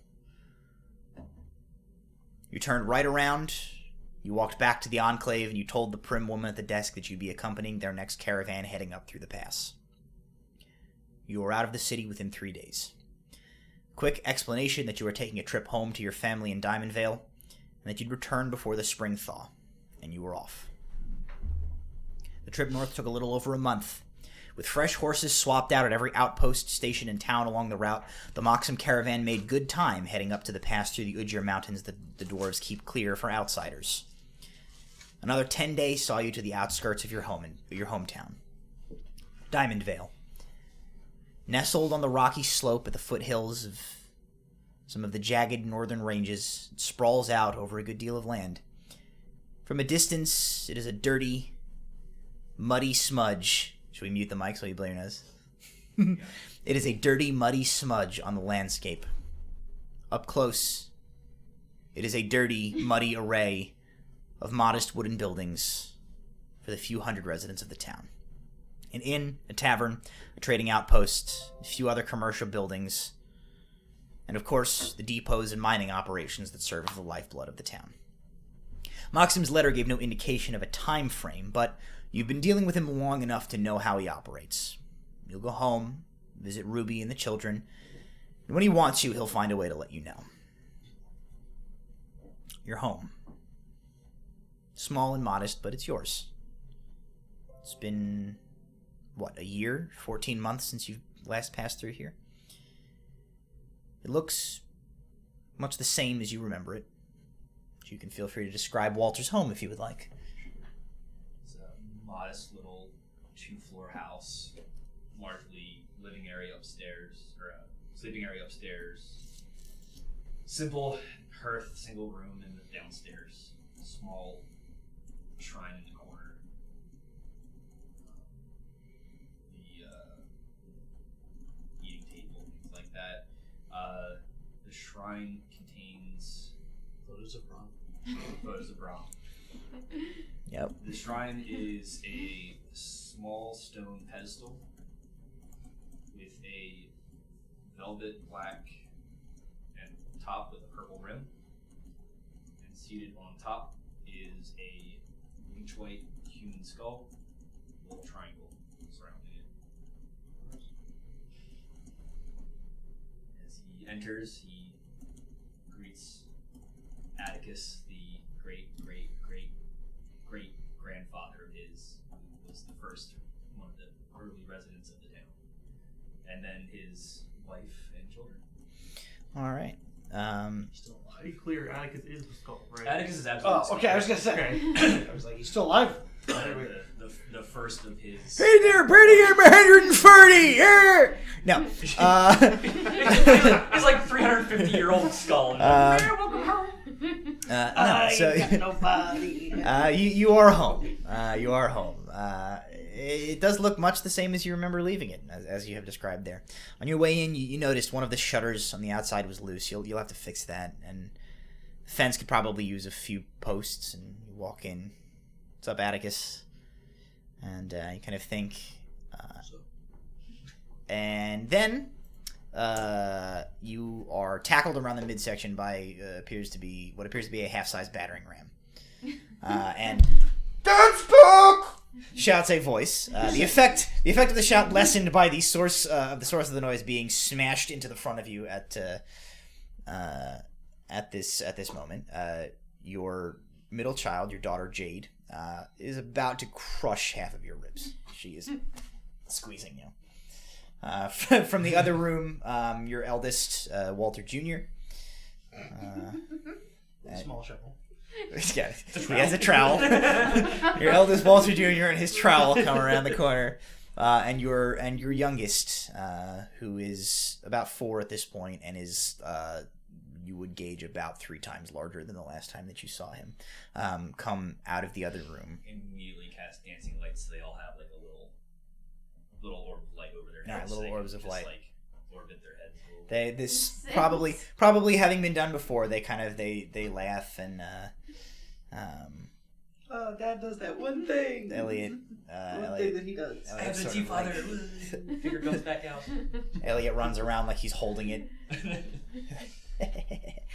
And Flesh on his hands. yeah, and your wife walks into the room. She kind of stands back, leaning against one door frame, watching with a smile on his face as you are swarmed by your children, who immediately begin plying to see if you brought them presents. Was I able to get anything off the mark? Yeah, whatever you want. Okay. Yes, and do it up, Yes, and, improv it.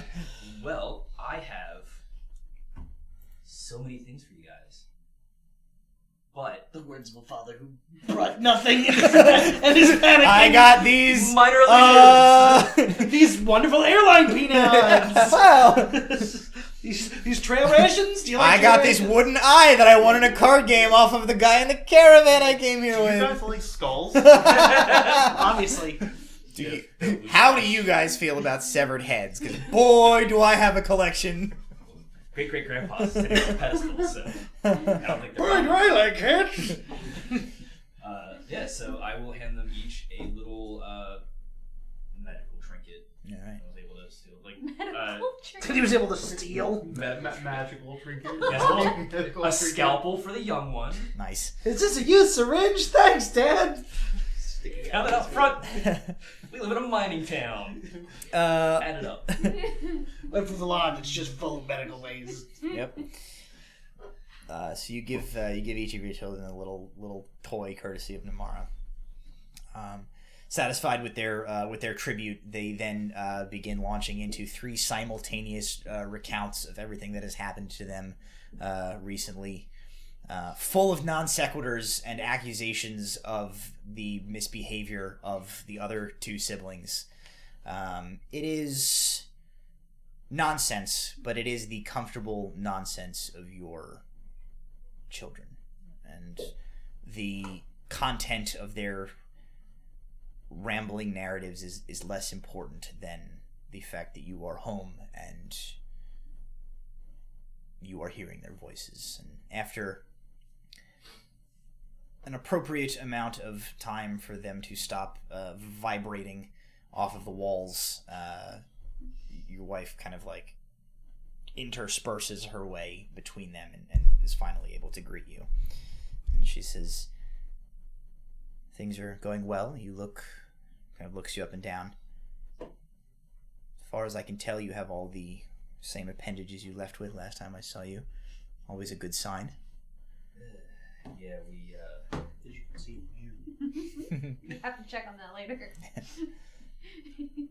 Nice. And that's where Walter's fourth job. There's a fourth child that looks slightly like Rum. Jesus. Who's this? And it's time for our break. Hey. Yeah, so I'll inform her of the adventures we've had and the horrors that I've had to go through in the past. Of decapitation. Yeah, you tell her all this. I'm gonna heavily glaze over the destruction. She lives here, Yeah. and she is married to you, and your grandfather's skull is in her living room. She's not a wilting flower. She can handle it. You kind of tell her. You avoid the worst of it, maybe. She sort of takes this all in, kind of with these stern. Takes this all in with sort of the stern, stony resolve of a true northern woman. And she says, "And how long you gonna be here, you think?" The old man wants to meet. I'd like to stay here for a month, a week, as long as I can. She nods. She says, "All right." Says, "Well, I've got a list." And she's got a list. You spend the next roughly 10 days with your family, working around your house. You fix that shutter. You pull all of the unruly, viney weeds out of the garden in the back. That is mold earthed. It is buried 5 feet deeper than it was. You get about 1 square foot into that before Ruby throws a copper mug at you from out of the window and tells you that she's already tilled and seeded the garden, and don't mess around. Stop churning up her backyard. Do it like a normal person, and you are forced to do it by hand. By mage hand. Lazy. The consideration of a second copper mug is done. But once it becomes apparent that you can only get about half of the pulling done with the mage hand before it reaches its weight limit, and you do have to do some of it. Some of it normal. She's good. But it is good to be home. Your children kind of buzz about you, helping you with your sort of various tasks, but mostly just kind of talking at you while you work. You spend nights together eating meals around the table. It is good to be home. But after that 10 days, the message comes. You're outside early in the morning, just kind of looking out over the town. And a large black magpie lands on the eaves of your house. It opens its beak, the blue illumination glowing out of its eyes, and a single phrase is projected from within. "Tonight, 1 hour before midnight." Closes its beak and flies off. Go in and start making breakfast for everybody else's wake. It's my apology meal. All right, so you make your breakfast. You have your world's okayest dad mug, and It's got a huge crack in it. after too long, everybody else is up. When Ruby comes down, you tell her, got the call. She doesn't say much. She knows the deal. She nods. You guys eat your breakfast. You kind of go about your day. As an unspoken rule, you don't mention the upcoming parting with her.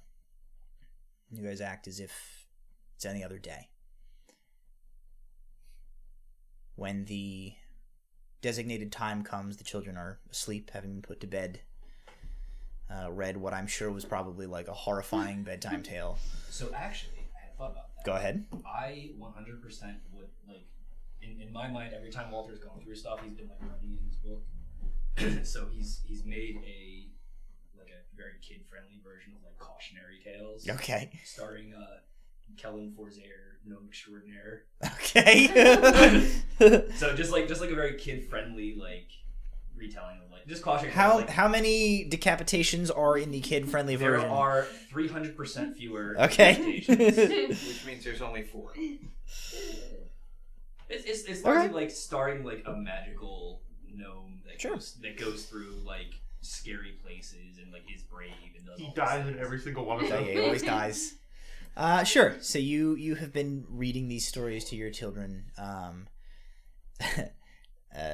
Your youngest has been playing Kel the past few days. He got a kitchen towel from somewhere that he's wearing as a cape that he's decided is his Kel cape, and he runs around fighting imaginary monsters and pretending to collecting rocks and pretending to use fantastical magical abilities, and he is Kellen. No, he didn't. This is It's a 4-year-old. This is the adventure of Kellen the Extraordinaire. In the book, he has a cape. And a fishing rod. Due to copyright claims, I cannot have a direct likeness of Kel. Yeah, his estate will sue you.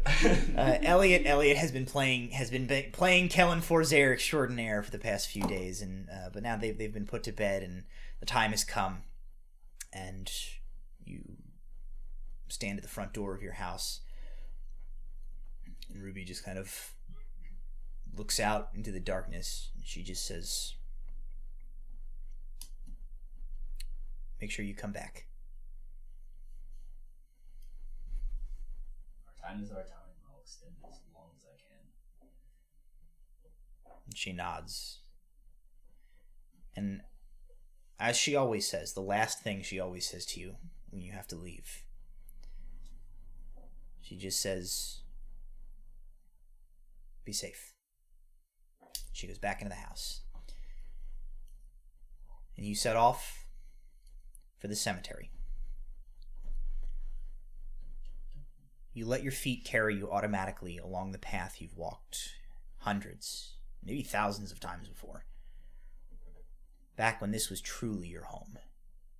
When things were simpler. When you were no more than a gravedigger. Another life.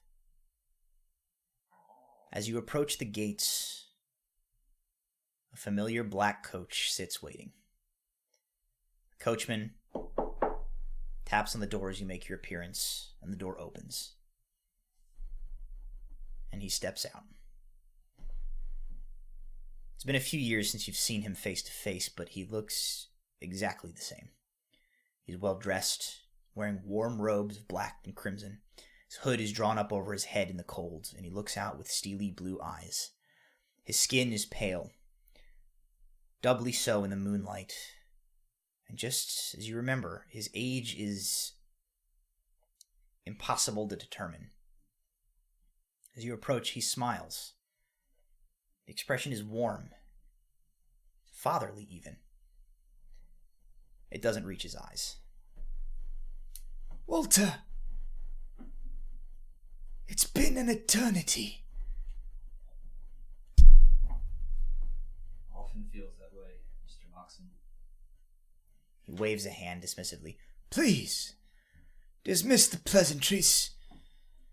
Not some Midlandian royal or so-called emperor of the Ignian Empire. You know I have no use for honorifics. We've known each other long enough. Zavarand will do just fine. As you will. And he sets off, opening the gate and heading into the graveyard at a leisurely stroll. You follow, step behind, as the two of you wind through the rows of the gravestones. You know the layout of the cemetery like the back of your hand. Each headstone, each monument, each mausoleum. Some aged, the names and dates long since worn away by the elements, others newer. Each marking a resident of the town who has passed on. It would almost seem to a casual observer that Moxham's stroll through the cemetery had no particular destination. He would double back, wind between rows, stop to admire a wreath set of flowers planting at one of the grave sites. But you're too familiar with the grounds. You can tell where he's heading. How many years has it been since you entered into my service, Walter? 7? 8? 8, I think. When you get to be my age, years, well, they tend to blur together. You've done well in that time.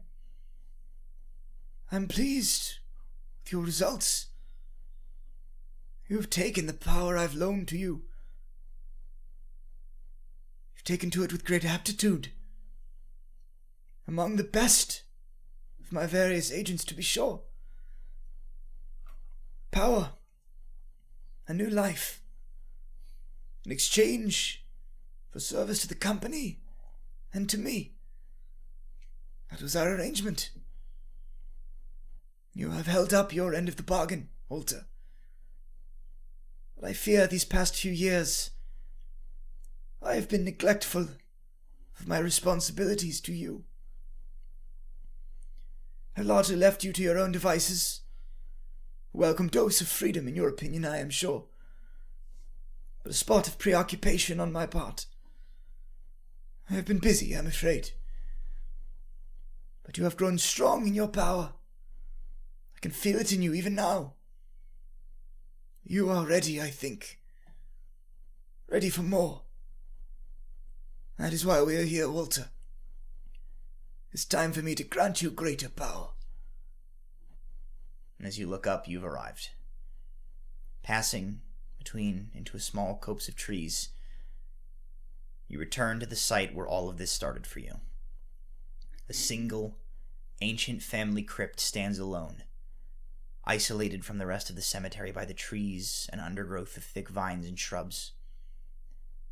You and Moxham walk up to the front of the stone structure. He reaches out. Long, pale fingers splayed as he rests a palm flat against one marble pillar. He's quiet for a long moment, faced away from you, seeming lost in thought.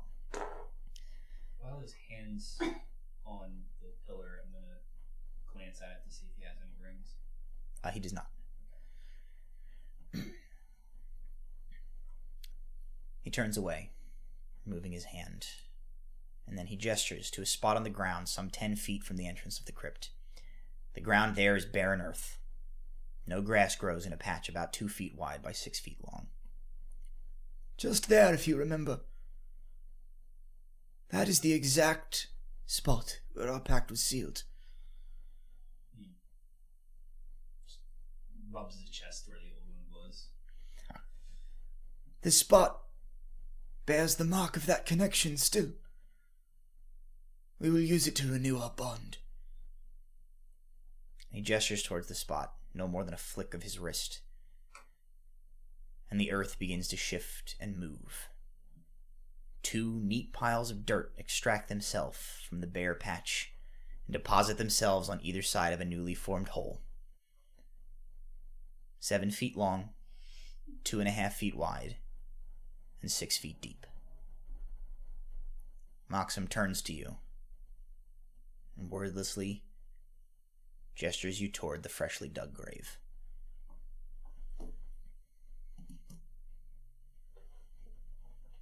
Once we're done, I have a quick question. It may relate to the need of more power. If you'd like, I can ask before. He says, Feel free. I'm listening. Lost a good friend. I need more power. I can't let it happen again. But there are things in motion that I think we're touching on. He reaches in his pocket and pulls out Rom's red feather. He says, does the name Pendragon mean anything to you? he says, No. But I have kept something of an eye on your activities as of late. You're right. Something is going on.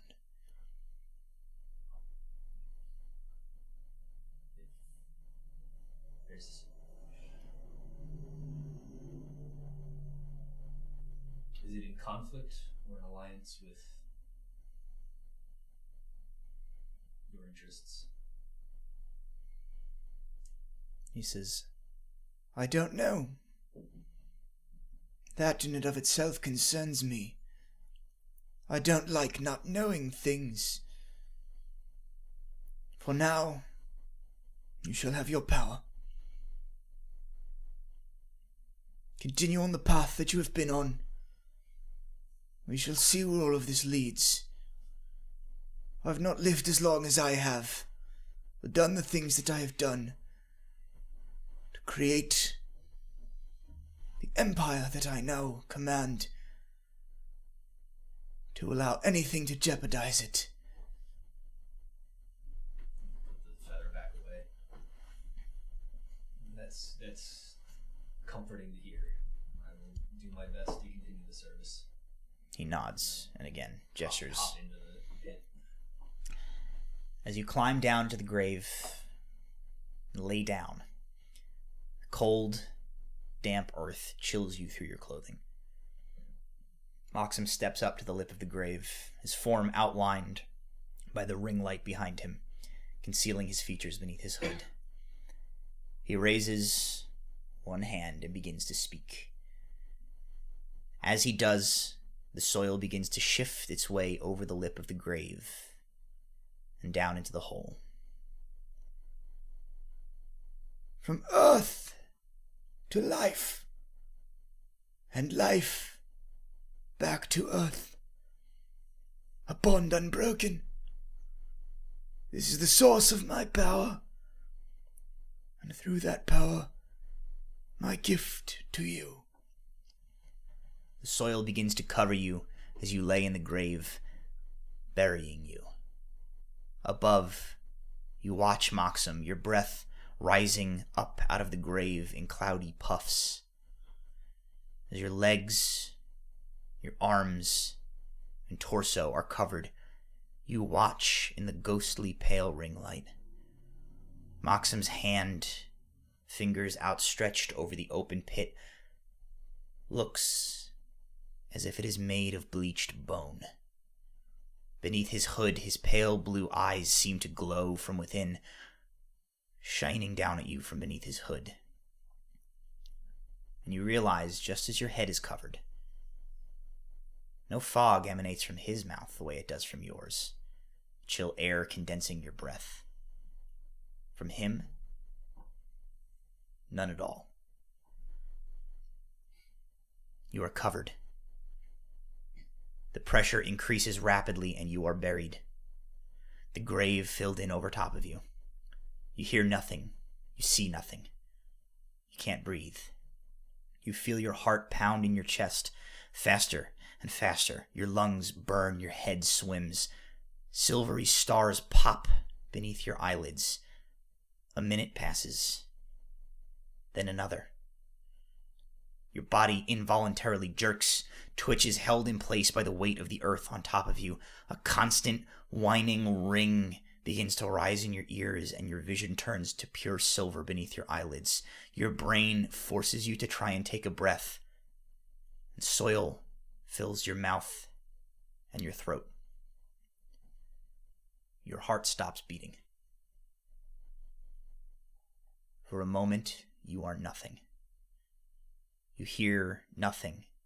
You think nothing. And then all around you, a ghostly blue light. You feel Moxham's presence, hear his voice. From earth to life, and life to earth. A bond unbroken. You are a vassal of my power.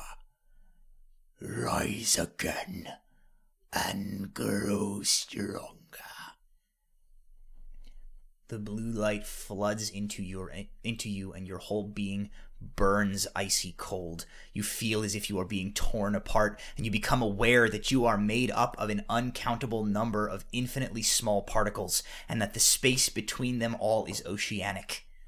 The power floods into those spaces, threatening to blow you apart and scatter you to the cosmos. Just as you think you will be destroyed, everything stops. You are yourself. Your own body, your own clothing, even your shovel is in your hand. You are no longer in the black void, but in a small chamber of some sort. The walls are stone. There's no door, no windows that you can see. Few sparse pieces of furniture. And a woman, standing in the center of the room, looking at you. She is tall, thin, her skin alabaster pale, her hair long and dark. She wears some sort of a bony headdress. She's looking right at you. Behind her, bless you. Behind her, there is an archway in the stone, a shadowy, unlit room behind her, and you think you can just make out the form of a second individual, another woman, huddled almost in the fetal position on the ground in that chamber, not looking at you, facing away from you.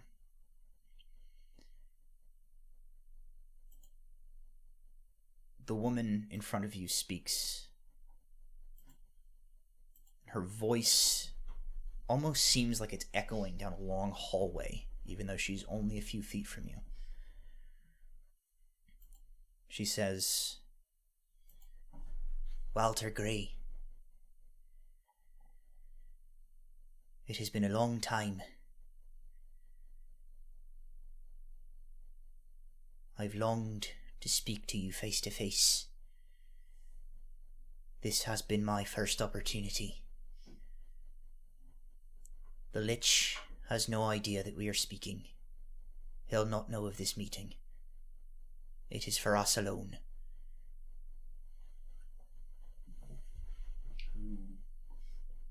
Who are you? I am many things. A lot of them you're not ready to know. For now, I think a first name shall be sufficient. You may call me Maka.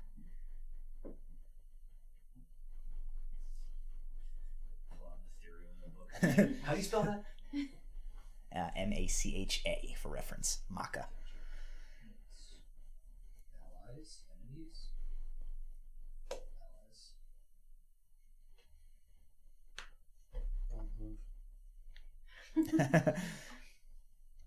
Bold assumption. And Maka, how can I assist you? She says, she looks at you, and there is this deeply sad expression on her face, and she says, "Walter Gray, you have been helping me since before you were born." She looks kind of off to the side. She says, "We do not have time to discuss much, but here in this place between worlds, this was the only chance I could have to talk to you.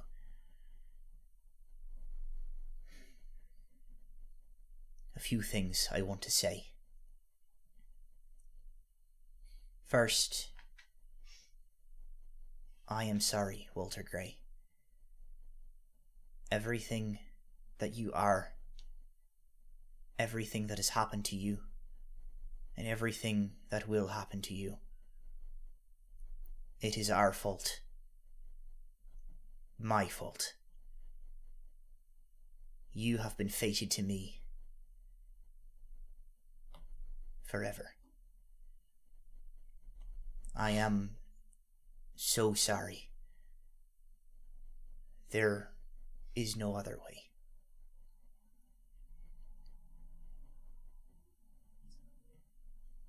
Basically, I had the exact same reaction. I was like, What? Excuse me? This is the third life I can recall, I suppose. She nods. She says, I know that this is going to sound like a lot of gibberish. He was very specific to all of us. There are rules for what we can tell all of you, and when you can know it. We have to be careful, or all of this will be undone. From behind her, that form, that figure in the other chamber, gives this sort of high keening, and kind of a shadow passes over Maka's face. She closes her eyes a moment. She says, peace, sister, peace. The figure behind her goes still again. She opens her eyes. 2 pieces of information. It's all I can offer you. Gratefully accept anything. She nods. She says, the first.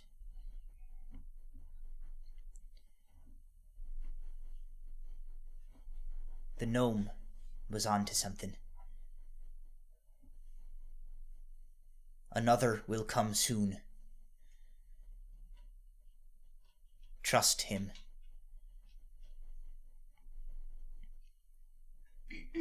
Second,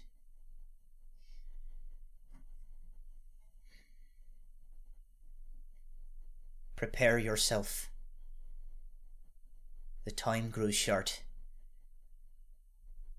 They are going to try again soon.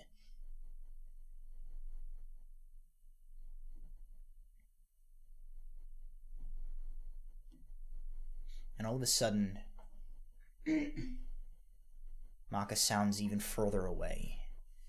And it's hard to focus on anything in the room, and everything is fading.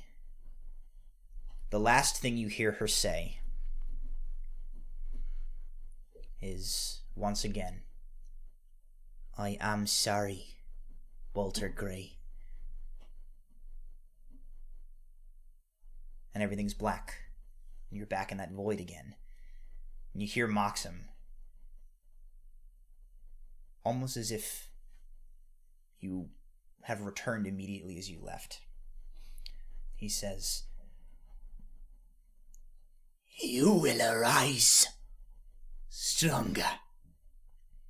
Make use of this power, and more can be yours. I will not be here when you awake. Walter.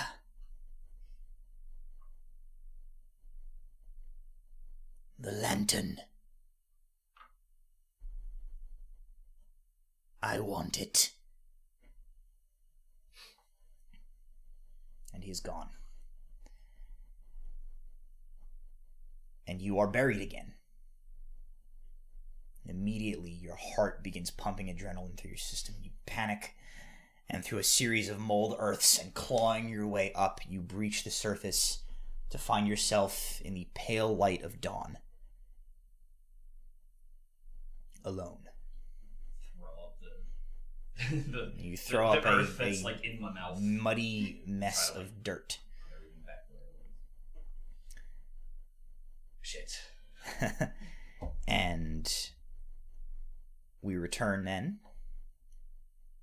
with one final star wipe back to Niviria. It has been roughly 4 months since your original return to the city after Odrikholme. All of these events that we have just witnessed have taken place. You are all back at 28 Dorset, Walter, the last to return from your trip north. And you're sitting around a table sharing some of Stanfield the Coffee Master's coffee, talking about your summer vacations. Hags. Yep, hags. Spring is springing in Niviria as the winter is finally over.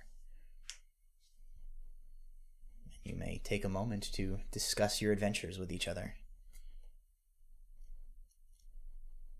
Stanville, can I have more sugar?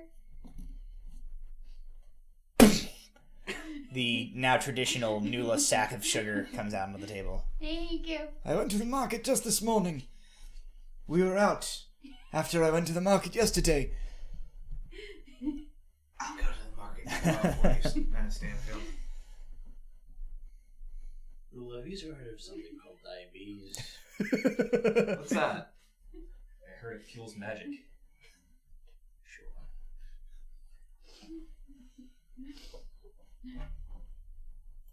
Oh, before I forget, Walter. Speaking of magic, been meaning to give this to you since you got back. Our benefactors have isolated one of the elements for the life transference ritual. I'm gonna like look at it and like wrench a little bit, just remembering the dirt comes in my mouth because like it's a bottle of ash. And then just, That was weird. it's a long. My kids are good. Did you bring in anything back? Wait, for you or the kids? I have a question. Are you expecting my children as a snack donation? No. I just That thought was a maybe... really suspicious no. No, I just thought maybe you went home, you brought a pie or She's something from home. looking to induct your children into the Order of the Radiant. It's no. How are they doing? They are great. They are getting so big. It's depressing. I wish I could head home more than once a year. Do you think soon maybe you can? You just got back. I don't know, maybe you go back sooner. Maybe. I did, I hope you don't mind, but I did make a bit of a children's book for them, starring our good friend Kel, and they seem to love it. So it will be forever immortalized in a children's book of cautionary tales and magic. Moxon will begin Yeah, polishing and he's sold. distributing it. He sold the distribution rights to ye old Barnes and Noble. Well, I'm sure that's how Cal would have wanted it. Is there a unicorn? Of course. Oh. How could I not?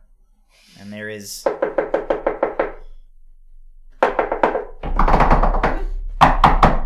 that the unicorn? Oh god. distressed knocking on the door. Stanfield looks around. If you can get that. He's like, he kind of moves away. He's like, Everyone we know is here. I'm he gonna, goes, he What goes you out. think? I'm gonna follow after him quietly since that seems rather. He goes to the front door. You kind of follow after him in the hall. He opens it. There is a young boy, perhaps 9, standing on the front step. He is wearing the well put together, well tailored clothes of like a wealthy household servant. And he has in his hand a silver chain with a pendant on the end of it. And he's like, "Hello?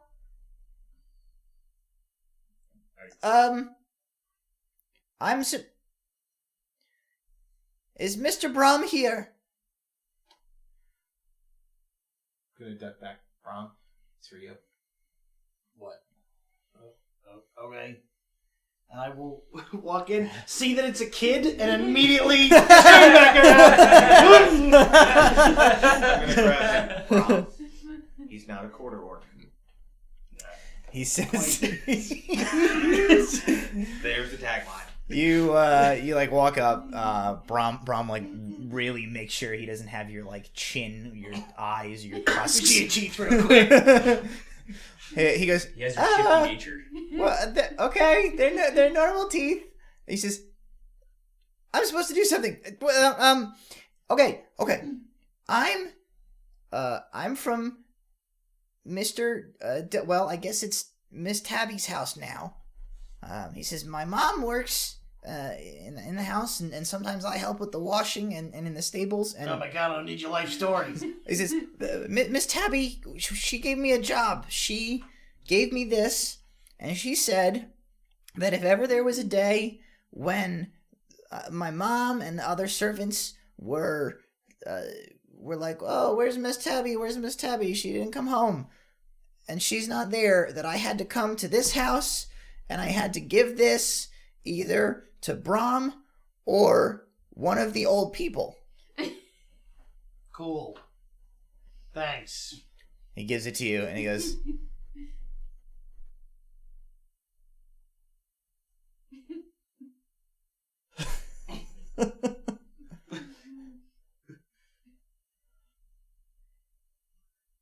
what did you give him? I stick a gun. Alar's gonna sign. He's gonna flip And the kid a silver. you can keep the change on He takes the silver, he takes the gum, he bites the silver, he starts chewing the gum, and he runs off. You now have a silver pendant in your hand. Well, that's probably not good news. Doesn't sound like it. I'm gonna look it over. Is there anything like Looks normal. Special. Looks normal to you. is it a pendant of anything in particular? It's just like a silver chain with a pendant on it. Well, Tabitha's probably missing, so that's cool. What do you mean Does the missing? locket? Does the pendant open? Maybe it's a locket? It does. It opens, but it's just empty inside. Well, Is it magic? Namara goes, yes. Of course it is. cool. Does it do anything She cool? Like, May I? yeah, go ahead. She reaches out and takes it, and she looks at it for a I moment. swear to God, if it makes everybody sterilized. She's sort of like, That would be good for you. Yes. she kind of holds it up sort of in like the general vicinity of her eyes, and she's moving it around like this, but she's not really, she doesn't really seem to be like eyeballing it because her eyes are blind, obviously. She goes, That tracks. There is a tracking spell on this pendant. It's being tracked, or No, it will lead you to a specified target. how convenient. I would assume to Miss Delka. Yeah, She goes, Here you are. thanks. All right, so that's probably a matter we should attend to pretty quickly. I'll get my shield. Alar There's like a- grabs his coat from the there's a coat rack. mad rush My of shovel. shields and Are you things. ever without that thing? I run back in the room, It's got its own night. add more sugar to the cup, and just Okay. down it. Seriously, do some diabetes research. You get you take a couple of minutes to gather up all your equipment, gather your things, and get ready to go, and you rush towards the front door. Brahm holding the pendant, which after Namara like activated it for you is like gently, as if being like pulled by an invisible magnet, sort of like pointing in one direction as you hold it up. I was hoping for like an antics thing where we, like in the first Spider-Man, when he tries to get his web, they're like, "Go, pendant, go!" Luckily you have a bunch of wizards. Away, pendant. As you guys reach the door, you fling the door open, and immediately like everybody piles up and like bunks into each other as there's somebody standing at the door. You guys look, and then you look. There's a goblin wearing hooded travel robes standing in front of the door. Like this. Oh my God, what is that? Kill Like it! had been about Kill to it! knock. Stop! Stop! It's got an invisible knife. Hey! Why am I the voice of reason? The answer to that is very sad. Hi. Hold on. I have to check my notes. Excuse me, sir and or madam. Has your gnome died? And that is where we will take our break. Stick with us. We will be back in like 2 minutes to wrap up tonight's episode.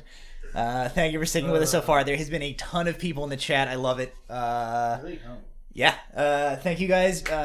Please enjoy these lovely words from our sponsors, and we will be right back. Hey there, everyone. Matt Palmieri here, your host and Dungeon Master. Thank you for joining us for tonight's episode of Tabletop Legends. I hope that you're enjoying the show so far. I know I am. While myself and the rest of the gang are refilling our drinks, stretching our legs, and relieving ourselves of the pee that we've been holding in for the last 2 hours, I wanted to take this opportunity to talk to you about our sponsors here at Proficiency Bonus. First up is Little Dragon Corp. Little Dragon Corp are purveyors of fine gaming dice, as well as all sorts of other tabletop gaming goodies.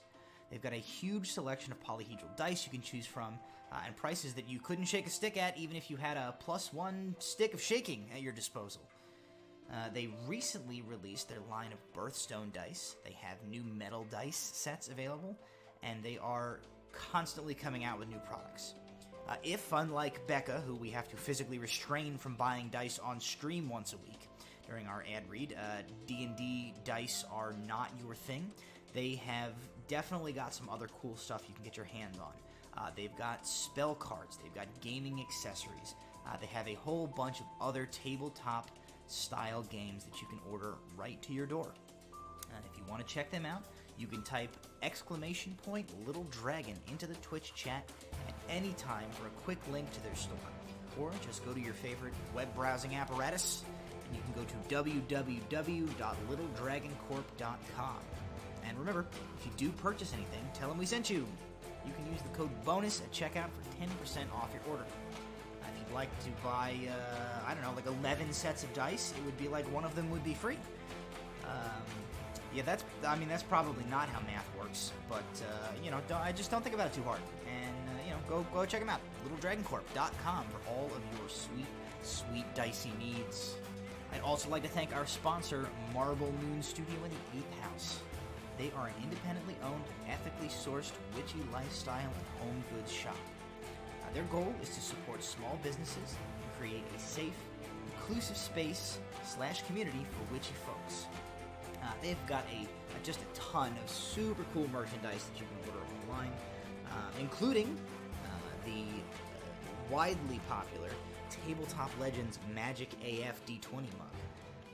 But hey, it's just not all mugs over there. It's not just like they're not an entire store filled with mugs. I mean, not that there's anything wrong with stores filled with mugs. If you're a mug store, I mean, that's a great business plan and good for you. And call me. We'll set up a sponsorship.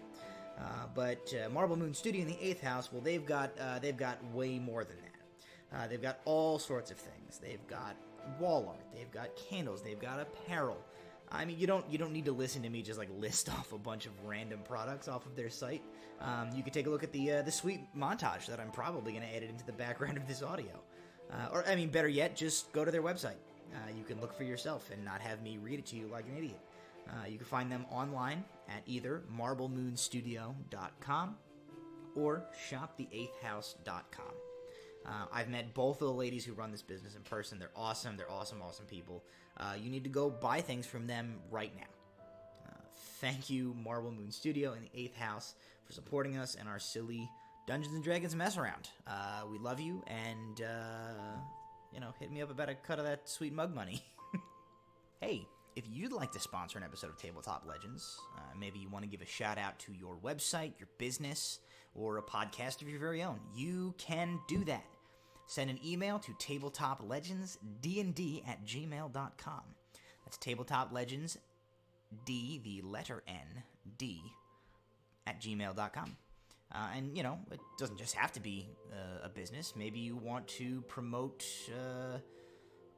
maybe you just, you're really good at kickflips, and you want people to know that. You can do that. Maybe you have a friend, and your friend watches the show, and you want to hear me call him a doo-headed fart baby over the internet. We can do that. Send me an email. We'll work something out. Maybe you've been working up the courage to ask out the girl you like, and you just can't bring yourself to do it. Why not pay a podcast host to do it for you? I don't see how it couldn't work. Send us a message at tabletoplegendsdnd@gmail.com, and all of your dreams can come true, no matter how ridiculous they are. Well, anyway, that's all I've got from you. I have talked long enough. Please enjoy the ear candy, sweet sounds of our royalty-free background music for another few minutes or so until we return for the rest of our episode. Thank you. I love you. I didn't mean to say it, but there it is. Now it's out there. We have to deal with this now. But we'll deal with it after the rest of the show.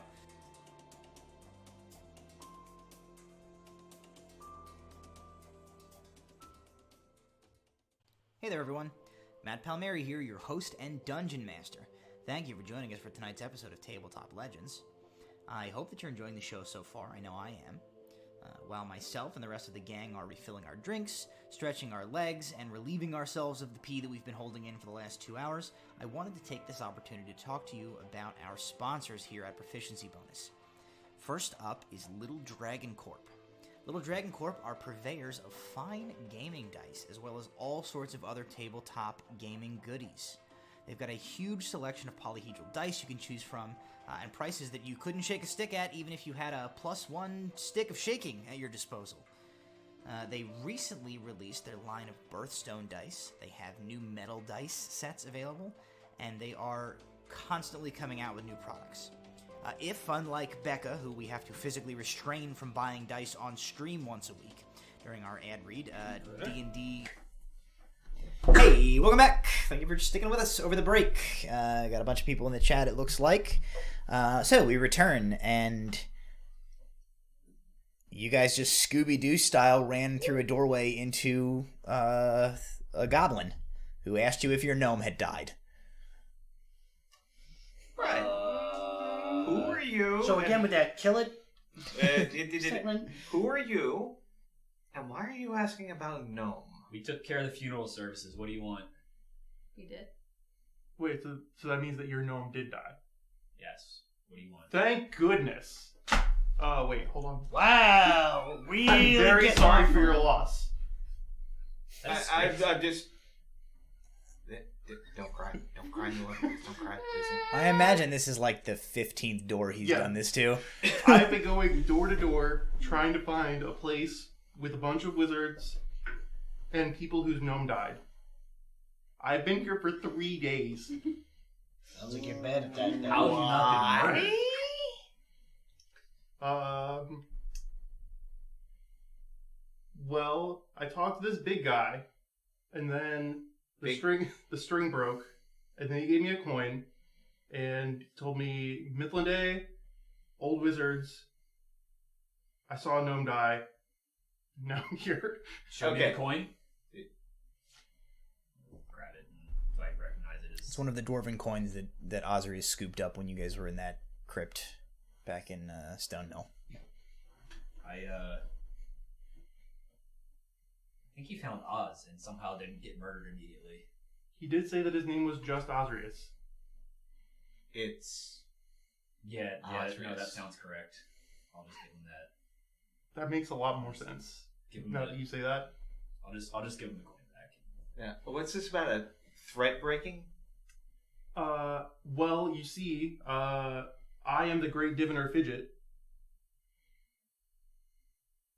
We supposed to be impressed doing nothing. Wait. I'm gonna cast dancing lights and then spin them over him. Why are you helping me? So, You're a mage. I mean, I guess so. Hold on a second. Zone of Truth. Okay. God damn it! You had Zone of Truth this whole time. No, Everybody make a charisma saving throw. I would like to let people know Oh fuck! Fidget is real bad at these. What am I rolling? Zone of Truth. You don't have to. Well, I guess you do. You're in it. Well, that's a natural one. Anybody who fails versus her spell save can't lie. You don't have to tell us what you got either. I don't know what that face is. Oh wait, it's this saving throws, right? Yes. So everyone, presumably who's not me, gets a +2 if you want them to. Okay. Doesn't help. So Do you want to give everybody in the room a Or plus do two? you have pointed questions you want to ask everyone? Nula just like stunks her hammer onto the ground, and like there's sort of a What's your spell save? sound. I spell save for Zone of Truth spells. So it's at the top. It should be at the top of your character sheet. Your spell save. Yeah. Okay. So there's like, and you guys kind of feel this like pressure in the back of your skull. And if at any point you begin to like try to utter a falsehood, you find yourself like unable to speak the words. So you can bend the truth. You can speak things that are misleading, as long as you don't say anything that is technically a falsehood if you have failed that save. Right, So- you're all in a zone of truth now. Okay. Do you like?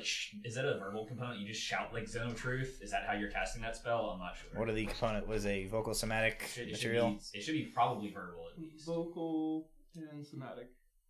So literally just like Yeah. So truth. Okay. So You're very scary. Yeah, she occasionally does that. Mostly cuddly, but How do you That's good to know. know Kel? I've never heard that name before in my life. Gnome. The gnome. Oh, well, you see, I'm a great diviner, and the way that I divine things is by looking into the weave of the tapestry of fate. okay. are you actually? Am I watching you read that off of like notes right now? Yes. Or, okay.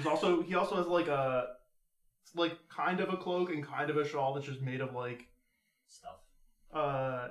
scraps of thread and fabric and things. Outstanding. I'm like examining my hammer as he says this, and it's like, did my Zone of Truth work when he says this? Nula, it's weird that your hammer rattles like that. You think you should probably get that looked at, but as far as you can tell, Magic 8-ball. your spell is in effect. I think we can trust him. When I was visiting home, I had a vision of, I think, a place in between. In between what? Just in between.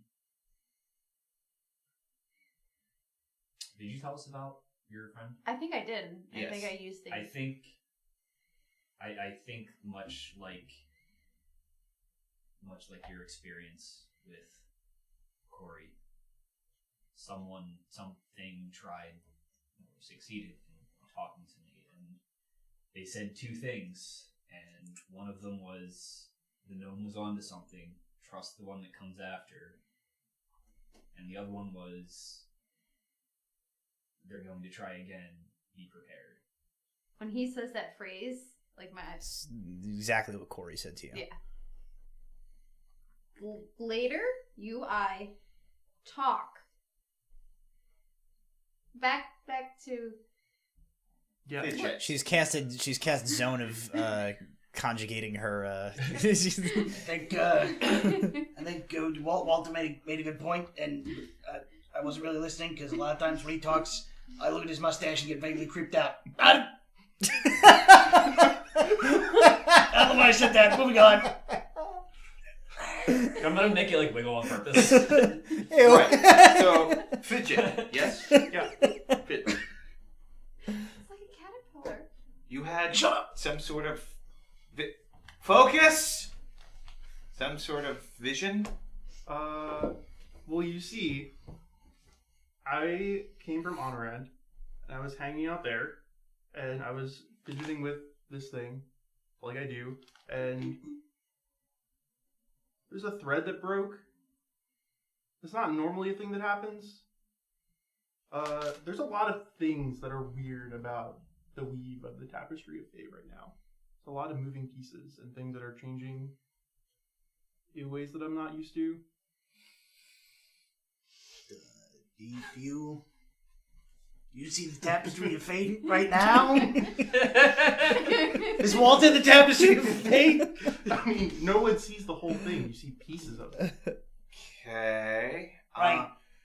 So, anyway, a piece broke. A thread broke, but it was just loose. That's not a thing that happens. Threads end. People die. Stories end. So that was weird. And then I looked up, and there was this giant guy who asked if I had water for him. I did, and he told me he was just Osrius, although now I know that he is, in fact, Osrius. Yes. Seems like you should have figured that one out on your Uh, own. So I asked him some questions, because there aren't just coincidences like that. And he told me that he was still looking for something, that he went north to try to find it, and didn't find it, so now he's on his own doing his thing. But anyway, I asked him where he came from, and he said Midlanday, with a bunch of old wizards. And then he gave me this, and I saw some people that looked kind of like you. They were kind of fuzzy, I don't know, in a tomb, shoveling coins into bags. These coins. Okay, that was something that we did. There was a gnome there, and there was all kinds of weird connections. Like, normally there are people who are connected in the weave. They're not. There's not like knots on knots on knots. It's knots all the way down. It's just like, you know, people pass by and go on their own story. Anyway, it looked like he just got like ripped out and left a bunch of loose ends, and that's not normal. There are things happening, and I don't understand them, but I think I'm supposed to be here. I'm pretty certain I'm supposed to be here. I'm certain of most things. Really? Because you seem uncertain of almost everything. I have a quick question. Is he like talking pointedly at us, or is he like reading the script that says, "I know, I'm confident with most"? He definitely is frequently referring to his notes. When he talks about the thread breaking, Nula has like her arm on Alar's, or her hand on Alar's arm is just like squeezing. All right. There's a distinct snap. No. Let go. Please. Brom. Yes, quick question. I'm glad I didn't summon Scooter, or I'd have Were to you able to recast find that spell. anything else out? About what? Let's... Pendragon. About Pendragon? No. Rom, is there something you want to say? What's a pendragon? We don't know. It's probably better not to say that name out loud. Are we still in the doorway? Yes, we're still in the doorway. We say it one more time, we just summon him. Okay. Let's move this conversation inside.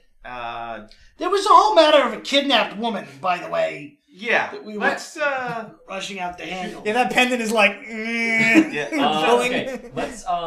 Would you like to join us? We need to go possibly rescue and/or murder someone right now. I like both of those things. Are you inviting the strange goblin who just showed up here? I'm not a stranger, I'm Fidget. You are a strange goblin who's named Fidget. He's adorable. Yes. I have a DM question. How much of the script that Fidget is reading from also includes very accurate notations on the things that they're saying as well, in addition to your own responses? There is definitely a tree of if this, then Gotcha. this. Okay. He has a dialogue tree. Gotcha. They asked about where I came from. Well, Honorend, that one. I just like the idea of there being a thing where it's he's got written down when the big one talks about the murdered girl, and he's like, how did he know that? Yes, we should probably go save Tabitha if she's in danger. Brom, do you think she's in danger? Yes. Okay, cool. Let's. That's not cool at all. It's a little cool. No. I don't mean cool in a happy way. I mean we should probably let's consider this a test for our new friend, Fidget. I'm certain I don't like tests. I'm also certain that he's not a friend yet. But let's... And honestly, I mean, like, really, if he dies, then problem solved. Gruesome, but also on point. Let's follow the pendant. Yes, and also if if we need to, we can maybe, Nola, maybe he gets distracted in the fight. Follow us. Takes a plan A to the What skull. doesn't follow us? The spell. Doesn't it follow me? No, I don't think so. it's within the like it's a circle big enough to like It encompasses everybody. The living room plus like it encompasses everybody, but it's not going to move. Radius spear centered Within on a 60 point. feet. Yeah, so it's like where you put it. But as soon as you move, When you guys leave it, you won't be I'm under it. gonna poke my head in. Stanfield, you might want to avoid this area for the next 10 minutes or so. Nola cast his Zone of Truth. Oh dear. Very well, I shall inform the masters. Also, Stanfield, were you trying on my dresses?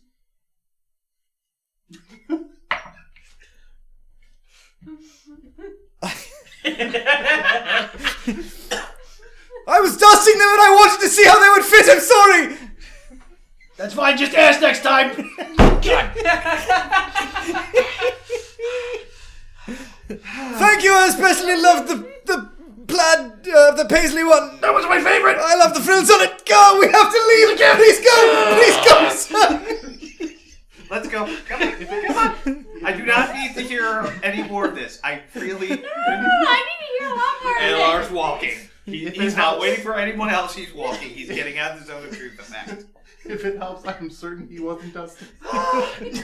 He's like 3 doors down. He's just going, oh, Stanfield, were you dusting the old rod? Never again. All right. Never. For the love of God, Stanfield, do not say anything. Scooter, never let my medium with the spells again. Note to self. Bro, come on. Alright, yes, please come with us, Fidget. I will vouch for you for now. I had some weird experiences and I think it's probably the best. Okay. Rescuing and killing things are 2 things that I like. Yes. And it's not the same person. Oh. Possibly different people, hopefully. I guess that makes sense. Alright. Tally ho. Let me show up. Tally ho.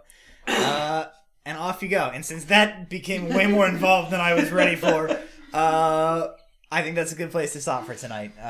We will call an end to our session there. Just to let you know, I rolled a straight out nat 1. So did I. Stanfield rolled a 6 on his, his save to see how he did It on was the closer with all the bonuses and stuff. It was closer to a 9, but I figured I played the nat 1. Yeah, no, I had a +0 on my charisma save, so it's a nat 1. That's why. Oh, you both rolled a nat 1? Yes, Yeah. it's just. That was why my face, but after he rolled the 1, I was like. Yeah. I couldn't tell. I was like, he either rolled like a 47 or he failed real bad. Yeah, no. Okay, go ahead and do that. I don't even know who had the golden D20 tonight. We didn't vote I last don't think we week. voted last week. Oh, Zone of Truth. Golden D20. I'm going to need a gold pencil. Well, now it's on the floor forever. Here's, Yeah, I rolled a 19 with my bonuses. It was like a 25, so I was like, here's a jumbo golf pencil. just Also known as a regular pencil. fine. I'll take the golf. So thank you guys for thank you guys for joining us tonight for tonight's episode. That is intermission 2 of book 1 of our campaign, Under Wraps. Join us next time for no reason that I can think of. We shouldn't be here next week. Same bat time, same bat channel. Yes, maybe. Anybody? Yeah, Anybody want to correct me on that? Tuesday the 24th, we should be back again. We will pick up with the... Oh, we ran out of... Yep. We should be back for the conclusion of what has happened with Tabitha Delker here, as our party has picked up a new friend, Fidget, the Goblin Wizard. If you are in chat currently, if you've been with us before, you know the drill. We do a thing called the Golden D20, where every week we let the group cast votes for a particular character who did something very cool, funny, had a good moment, something like that. And whoever gets the most votes is awarded a free natural 20, this metal gold D20 that I have, that they can use at any time during that session. In the event of a draw, we throw it to the chat, so there's a whole bunch of people with us tonight. Please, if you have been, there's been a lot of people with us all night tonight. And thank you. And thank you for joining us. I love it. I liked watching the chat during all this. But feel free to cast your own votes if you had something from tonight that you really thought was awesome and is worthy of someone having a free nat 20. You have pretty much till I finish reading these to throw your votes in. So we have Walter for Family Values. We have Nula for Zone of Truth. We have Nula for Grieving. We have Nula for Zone of Truth. And we have Fidget for Chat Tree. So with 3 votes, that means the group here has... I forgot what 3 plus 2 was, and I was like, how did we have too many votes? We had 5 votes. There's 5 players. Nula has the golden D20 for next week. So Becca wins the golden D20 for Zone of Truth. There was a vote for Nula in the chat. And a vote for Nula in the chat from the Probo channel. That's where we quick cut to DM Mike. He approves. Dragonborn, I approve. All right, so thank you all for joining us. Be sure to check back here tomorrow and Thursday and Friday and Saturday and Sunday, because there's D&D content here every day of the week. It's like a cornucopia full of Dungeons and Dragons. How did you put a dungeon in a cornucopia? Well... Fuck you, that's how. As far as the dragon goes... Good night, folks! Bye! Cancel.